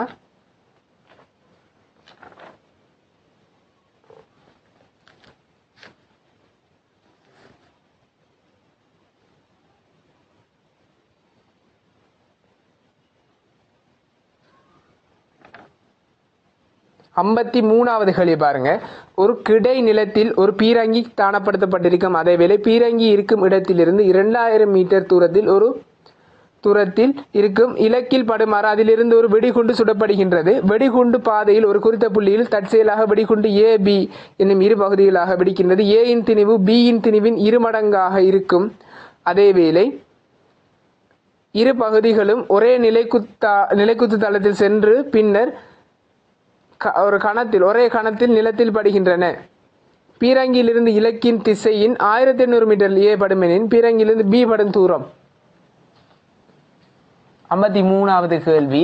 இது ஒரு எரிய கேள்வி மாதிரி இருந்தாலும் இது வேற ஒரு மெத்தடுக்குள்ளால செய்யலாம். எரியத்துக்குள்ளால செய்யாம புவியீர்ப்பு மையத்துக்குள்ளால செஞ்சுட்டு போகலாம். 53வது கேள்வி.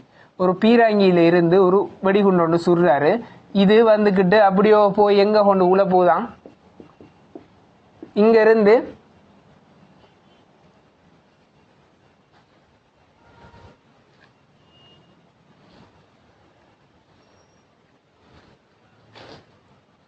இங்க இருந்து 2000 மீட்டர் தூரத்துல கொண்டு உள்ற மாதிரி என்ன செய்யறாரு, சுடுறாரு. ஆனா என்ன செய்யுது, இடையில ஒரு பாயிண்ட் இல்ல.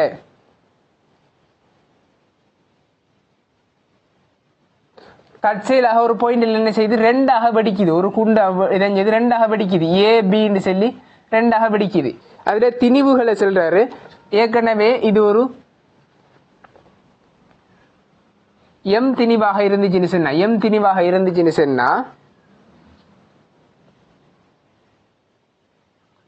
சாரி, ஏற்கனவே இது ஒரு எம் திணிவுன்னு எடுக்கல. நான் இதை ஏபியை கண்டுபிடிச்சதுக்கு போற நான் எடுக்கிறேன்.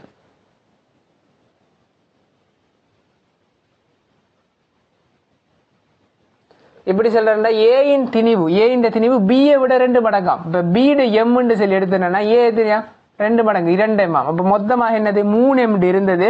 என்ன செய்யுது, 2 துண்டுகளை உடையக்குள்ள 2 எம் என்று சொல்லி உடையுது. அப்ப மொத்தமாக 3 எம் உடைஞ்சி என்ன செய்யுதான், ஏ வந்துகிட்டு 1800 மீட்டர் தூரத்துல கொண்டு உழுவுதான். அப்படியோ கொண்டு போய் 1800 மீட்டர், இவ்வளவு என்னது 1800 மீட்டர்ல கொண்டு உழுவுது. அப்ப பி வந்துட்டு எங்க கொண்டு விழுந்திருக்குன்னு சொல்லி கேட்காரு. பி வந்துகிட்டு இங்க கொண்டு விழ வேண்டியது, இங்க கொண்டு விழ வேண்டியது இப்படி கொண்டு விழுது. பி எங்க கொண்டு விழுந்திருக்குன்னு சொல்லி கேட்காரு. பி இதுக்கு இடையில ஏதாவது இடத்துல கொண்டு விழுந்திருக்குமா? இல்ல. ஏன்னு சொன்னா இதுல மொத்த இது வந்துகிட்டு எத்தனை, ஏதானே, ஏதானே கொண்டு விழுவுது, ஏதா இந்த இடத்துல கொண்டு விழுவுது. அப்ப ஏ இது ஏ எத்தனை 2 எம், 2 எம் படத்துல இருக்குது. இது எத்தனை மொத்தமாக 3 எம். ஏற்கனவே சும்மா விட்டு இருந்துச்சுன்னா இப்படி சும்மா வெடிக்காம இருந்துச்சுன்னா இப்படி கொண்டு விழணும். அப்ப மொத்தமாக 3 எம் இந்த இடத்துல வந்து விழுந்திருக்கணும். அப்ப 2 எம் இங்க இருக்குன்னு சொன்னா இதுல விளைவுள் வந்துகிட்டு 3 எம், 2 எம்டையும் எம்டையும் விளைவுள் தான் 3 எம். 2 எம்டையும் 3 எம்டையும் விளைவுள் இடத்துல வருதுன்னா அப்ப எங்கால இருக்கணும் அடுத்த எம். அப்ப எம்மும் 2 எம்மும் எம் 2 எம் ரெண்டுக்கு இடையில தானே 3 எம் விளைவுள் வரணும். அப்ப எம் வந்துட்டு எங்கால கொண்டு விழுந்திருக்கணும், பி வந்துட்டு எங்கால கொண்டு விழுந்திருக்கணும், இந்த பக்கம் தானே விழுந்திருக்கணும். இடையில கொண்டு விழுந்திருக்குமா? இல்ல. ஏன்னா இடையில கொண்டு விழுந்திருக்கணும்னா அதுல 2 விளைவுளும் எங்க வந்திருக்கும், இது கடையில வந்திருக்கும், இதற்கு கடையில வந்திருக்கணும். ஆனா எங்க விளைவுள் வருகுது, சரியாக இந்த இடத்துல, இந்த இடத்துல வரணுன்னா மத்த துண்டு எங்க இருக்கணும், இங்க. அப்ப இது 2க்கும் இடையில தான் 3 எம்ங்கிறது விளைவுள் வரும். சரியா? அப்ப இது எவ்வளவு தூரம், 2 எம்முக்கும் 3 எம்முக்கும் இடையில தூரம் மொத்தம் 2000, இது 1800. மொத்தமா இது வந்துகிட்டு 200 மீட்டர். இந்த இடத்துல 3 எம்ஜி இருக்க போகுது, இந்த இடத்துல என்ன இருக்க போகுது, 2 எம்ஜி இருக்க போகுது, இந்த இடத்துல எம்ஜி இருக்க போகுது. அப்ப கேட்டது பி உளுந்தது எவ்வளவு தூரத்துல சொல்லி கேட்ட, இவ்வளவு தூரத்தையும் கேட்ட. அப்ப அதுக்கு முதல் நம்ம இந்த தூரத்தை காணுவோம், எக்ஸ் தூரம் சொல்லி எடுத்துன்னு சொன்னா இது விளைவுள் 3 எம்ஜி, எம்ஜிக்கு 2 எம்ஜிக்கும் எம்ஜிக்கும் இடையில இருக்கிற விளைவுள் தானே. விளைவுள் பற்றி திருப்பம் எடுத்த அட்சரகாணித கூட்டுத்தொகை என்ன ஹரிக்கும், அட்சரகாணித திருப்பங்களின் கூட்டுத்தொகை என்ன ஹரிக்கும், திருப்பங்களின் அட்சரகாணித கூட்டுத்தொகை 0 ஹரிக்கும், அல்லது வலது பக்க திருப்பம் சமன் இடது பக்க திருப்பமாக ஹரிக்கும். அப்ப 2 எம்ஜி தர விளைவுள் பற்றி இதை வந்துட்டு சின்னு சொல்லி எடுத்தேன்னா சி பற்றி திருப்பம் எடுத்தேன்னு சொன்னா 2 எம்ஜி தர எவ்வளவு தூரம் 200 மீட்டர் சமன் எம்ஜி தர எக்ஸுக்கு சமனாக இருக்கும். எம்ஜி வெட்டினா எக்ஸ் சமன் என்ன இருக்கும் 400 மீட்டர். அப்ப பி எவ்வளவு தூரத்தில் எழுந்திருக்கீங்கன்னு சொன்னா இது 400 மீட்டர்னு சொன்னா மொத்தமாக 3 எம்ஜி இவ்வளவு 2000 மீட்டர்னா இவ்வளவு 2000 மீட்டர்னா இவ்வளவு 400 மீட்டர்னா மொத்தமாக எவ்வளவு 2400 மீட்டர்ல பி வந்து விழுந்திருக்கும், பி வந்துகிட்டு விழுந்திருக்கும். அப்ப உங்களுக்கு விடையாக எத்தனாவது ஆன்சர் கிடைக்கும், 3வது ஆன்சர் உங்களுக்கு விடையாக கிடைக்கும். அப்ப உங்களுக்கு 2010ஆம் ஆண்டுல வந்திருக்கக்கூடிய கேள்விகள், மெக்கானிக்ஸ்ல வந்திருக்கக்கூடிய எம்சிக்யூ கேள்விகள் இவ்வளவு தான். அப்ப இதை வந்துகிட்டு நீங்க ட்ரை பண்ணி பாத்தீங்கன்னா சரி, சிம்பிளான கேள்விகள் எல்லாம்.